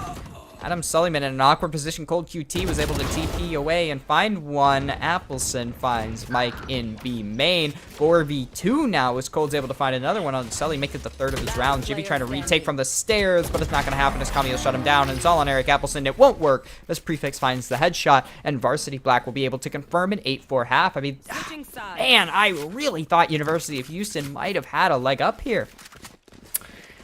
I think it really comes down to Cold QT's teleport. I'm going to give him credit where credit is due. I mean, from the shadows recently, you put it on an ultimate tier list, it's going to fall pretty low when you look at the other agents, right? But the way that they reposition in post plant specifically, it's an interesting use. It's not something anyone expected on the side of Houston, which can be proven by the fact that 3 of them fell and had no way to really counteract it. Controlling CT as well from the position in A ramp heaven means that there's one less area to retake from, and all Hawaii had to do was push and clean up the rest of the job, which they did. Now that sides are swapped, that same patience we saw in Haven, you know it's going to make a reappearance. But first is an onslaught, a full push by Houston. Ooh, Cold QT with 2, make it 3. Jibby finally able to refrag through the smoke, but oh my goodness, Cold QT holding down B main so effectively. And now it's just going to be up to the 2 members of UH Premier. They wanted to go for that B main rush, but it just wasn't there. Tessa will clean up Jibby, and it's all on Eric Appleson. He's been the clutch man today, or at least he's been in these clutch situations. Hasn't been able to nail a lot. He's able to find Kami, but not much else as Tessa gets the refrag in UHM. Varsity Black, I mean, they basically just locked down this game. I don't want to be the bearer of bad news. 8-4 is totally doable, but winning Pistol and pushing it to 9-4, now what do you do, right? Because UHM, they're going to get a, basically, not a full buy, but they're going to get a very good buy compared to a very weak buy from UH Premier. Pushes that to 10-4. And I mean, you're only 3 rounds away. And I don't like to think of it about, like, you only need to win 3 rounds. It's that UH Premier only has 3 chances of messing things up before things just go completely south for them, right? Absolutely. And that's such a slim margin of error. And Houston also has a habit of generally losing these lower buy rounds. They give them up. Certainly now, playing it a little bit slower, they've recognized that issue and rectified it, but still none of that team-coordinated play. Sully is completely alone pushing into tree. You're down 1 player, and when it comes to the position that you're in, numbers is what you need. Solomon doing the same exact thing towards B main is going to further dwindle, and look, you see their KO, Houston's KO alone now in mid. They're going to lose another player. Sure, they're good for 1, but it's not enough. You've got 27 HP. What else are you going to do in that kind of position? You're going to fall. Eric Appleson can try to get the refrag, but the numbers still in the advantage of Hawaii. And that is really where Houston is struggling. Just playing together and getting a refrag on the attacking side to build space. Yeah, refrags are so massive on the attacking side. I mean, they're important on defense for sure, but on attack, it's your bread and butter. It's everything you have to live by. It is your holy Bible when you're trying to execute. And to see UH Premier really struggle to nail that base fundamental. Don't get me wrong. Lots of teams struggle to nail that base fundamental. But from a team with such talented players who have played, you know, even here where they've struggled so much, to see a team with so much talent struggle with something as simple as playing effective refrags on attack is really frustrating to see, because you know there's so much potential on this roster that just needs to be maximized by a simple adjustment. That's a frustrating position to be in. Your time is ticking away. You don't have a choice. You have to plant the spike, but there's a Killjoy turret dealing a little bit of chip damage. You want to go ahead, turn around, and break it as soon as you get off the plant. Whether there's the Killjoy, the owner of that turret, waiting for you around the corner. Nanoswarms to boot, to break off your ability to move into A main. There was really nothing to do there, and you just feel caged. And that's really what Houston is in right now. They're in a cage, and Hawaii are not letting them out of it. The opportunity is not happening, and it just continues to close in tighter and tighter as we see the space in every round follow that pattern too, where they're slowly being taken away from in terms of territory. Ooh, this is very aggressive from Prefects. Yeah, it's very aggressive. Mike's able to find one on Eric Appleson. Sully with a refrag there, but the early aggression B main is so impactful. Even though they've only found 1 pick, they've gotten so much space. Kami's able to find a second off the Sullyman. This is a bonus round. This should be UH Premier's easy one. Cold QT is able to find an easy headshot onto Sully. I say easy, but that was pretty clean. Koi finds a refrag onto Kami, but make it a 3v2 with very low HP. I mean, this is already awkward. And Prefix, I don't even know if they know that Prefix is here, because I don't think Prefix has gotten a kill yet. He's able to find one. Koi gets the refrag. Shock Dart goes out. Not quite the right spot. Cold QT will close it up 11-4. I'm not going to lie. At the beginning of this game, first couple rounds, I thought UH Premier were on a roll. Yeah, we were neck and neck, right? I mean, you look at the navigation of the rounds, 2, then 3, then 2. You're thinking like, all right, Premier has shown up and shown out a lot better than on Haven, but it just feels like on the defense and really the last 5 rounds of the first half were completely in Hawaii's hands, and we're going to see that once again because winning your enemy team's bye round, the third round and a half, means that their economy is going to be pretty busted, and you can see that visualized on the tap screen. Yeah, definitely unfortunate as we get into yet another round. Prefix is able to find an opening frag on Nikoi, no refrag available. Or, excuse just me, leave. a frag on, no refrag, and they just leave, you're right. Like there's that discipline remains. They know that they have momentum. They know the map is theirs. They know that right now maybe mentally Houston is not in the greatest place, and they still show their top tier play. There is no laziness to be spotted. Oh, Tessid holding it down in tree. Able to find Adam Sullivan and find Jivy. Make it a 3v1. And look at that. They know they have man advantage, but flash, drone, everything comes out. I mean, Eric Appleson, what do you even do in this situation? All the utility just to clean up. I mean, they were treating him like he's 10s. Match point. No. Well, forcing up in that previous round means you're once again in an awkward bye in this final round match points, and I think it comes down to a lack of judgment, right? If you were to ask me, had Premier saved in the last round, would they be good for this round? And I would say yes, because it shows a little bit of foresight. For them to try to force and now force again, both rounds showing really strong early weaknesses in terms of losing agents, I really think this is just Hawaii's game to take. This last round is really a formality than anything else. There's something that... Oh, Tessid, early opening in B main. So if things slow down for a second, I'd like to say there's something that I see a lot that UHM has done incredibly well, and it's something that you teach to players when you're coaching rosters, and that's treat every single player like they're better than you. Treat them like they're going to win their 1v1s as Tessid finds the second of the round. And that's something that UHM has done. They have treated UH Premier with so much respect during these gunfights. But we'll get straight back into the round. I don't want to bore you too much. Eric Appleson does find a refrag there. UHM going to have man advantage. Tested in an awkward situation. Low HP, but does get the safety. But Eric Appleson will end up cleaning him up as he goes back for the dart. 3v3 now. UHM can end it all in this round. They're going to early rotate towards B. The ult, I think that was to bait a rotation, but look at where the attacking KO is. Look where Jivy is in such... Oh, man. If this smoke 30 seconds clears left. and he can see Prefix, it won't matter, though. Mikey's down. Knife comes out. Prefix now has to fight 2 different angles. Now just don't peek. If you're Jivy, just chill. Do not give the op a peek. Eric TPs, gets the plant down. And Jivy's actually just going to fall back to rejoin his team. Koi is going to be on the lurk. This is beautiful from UH Premier. They've just got to play this correct, and they're going to be in a really hardy position here. Looks like Prefix has dropped out the operator, picked it up for a Vandal instead. Doesn't want to offer that up to the attackers at all. And they're not going to need it if they win the retake. It's going to be a huge suppression here. That's going to get rid of that dash. The tailwind means no safety on an initial peek. And Cold QT go in, but Koi is around the corner, and all they need is a Spectre for a spray down. Yeah.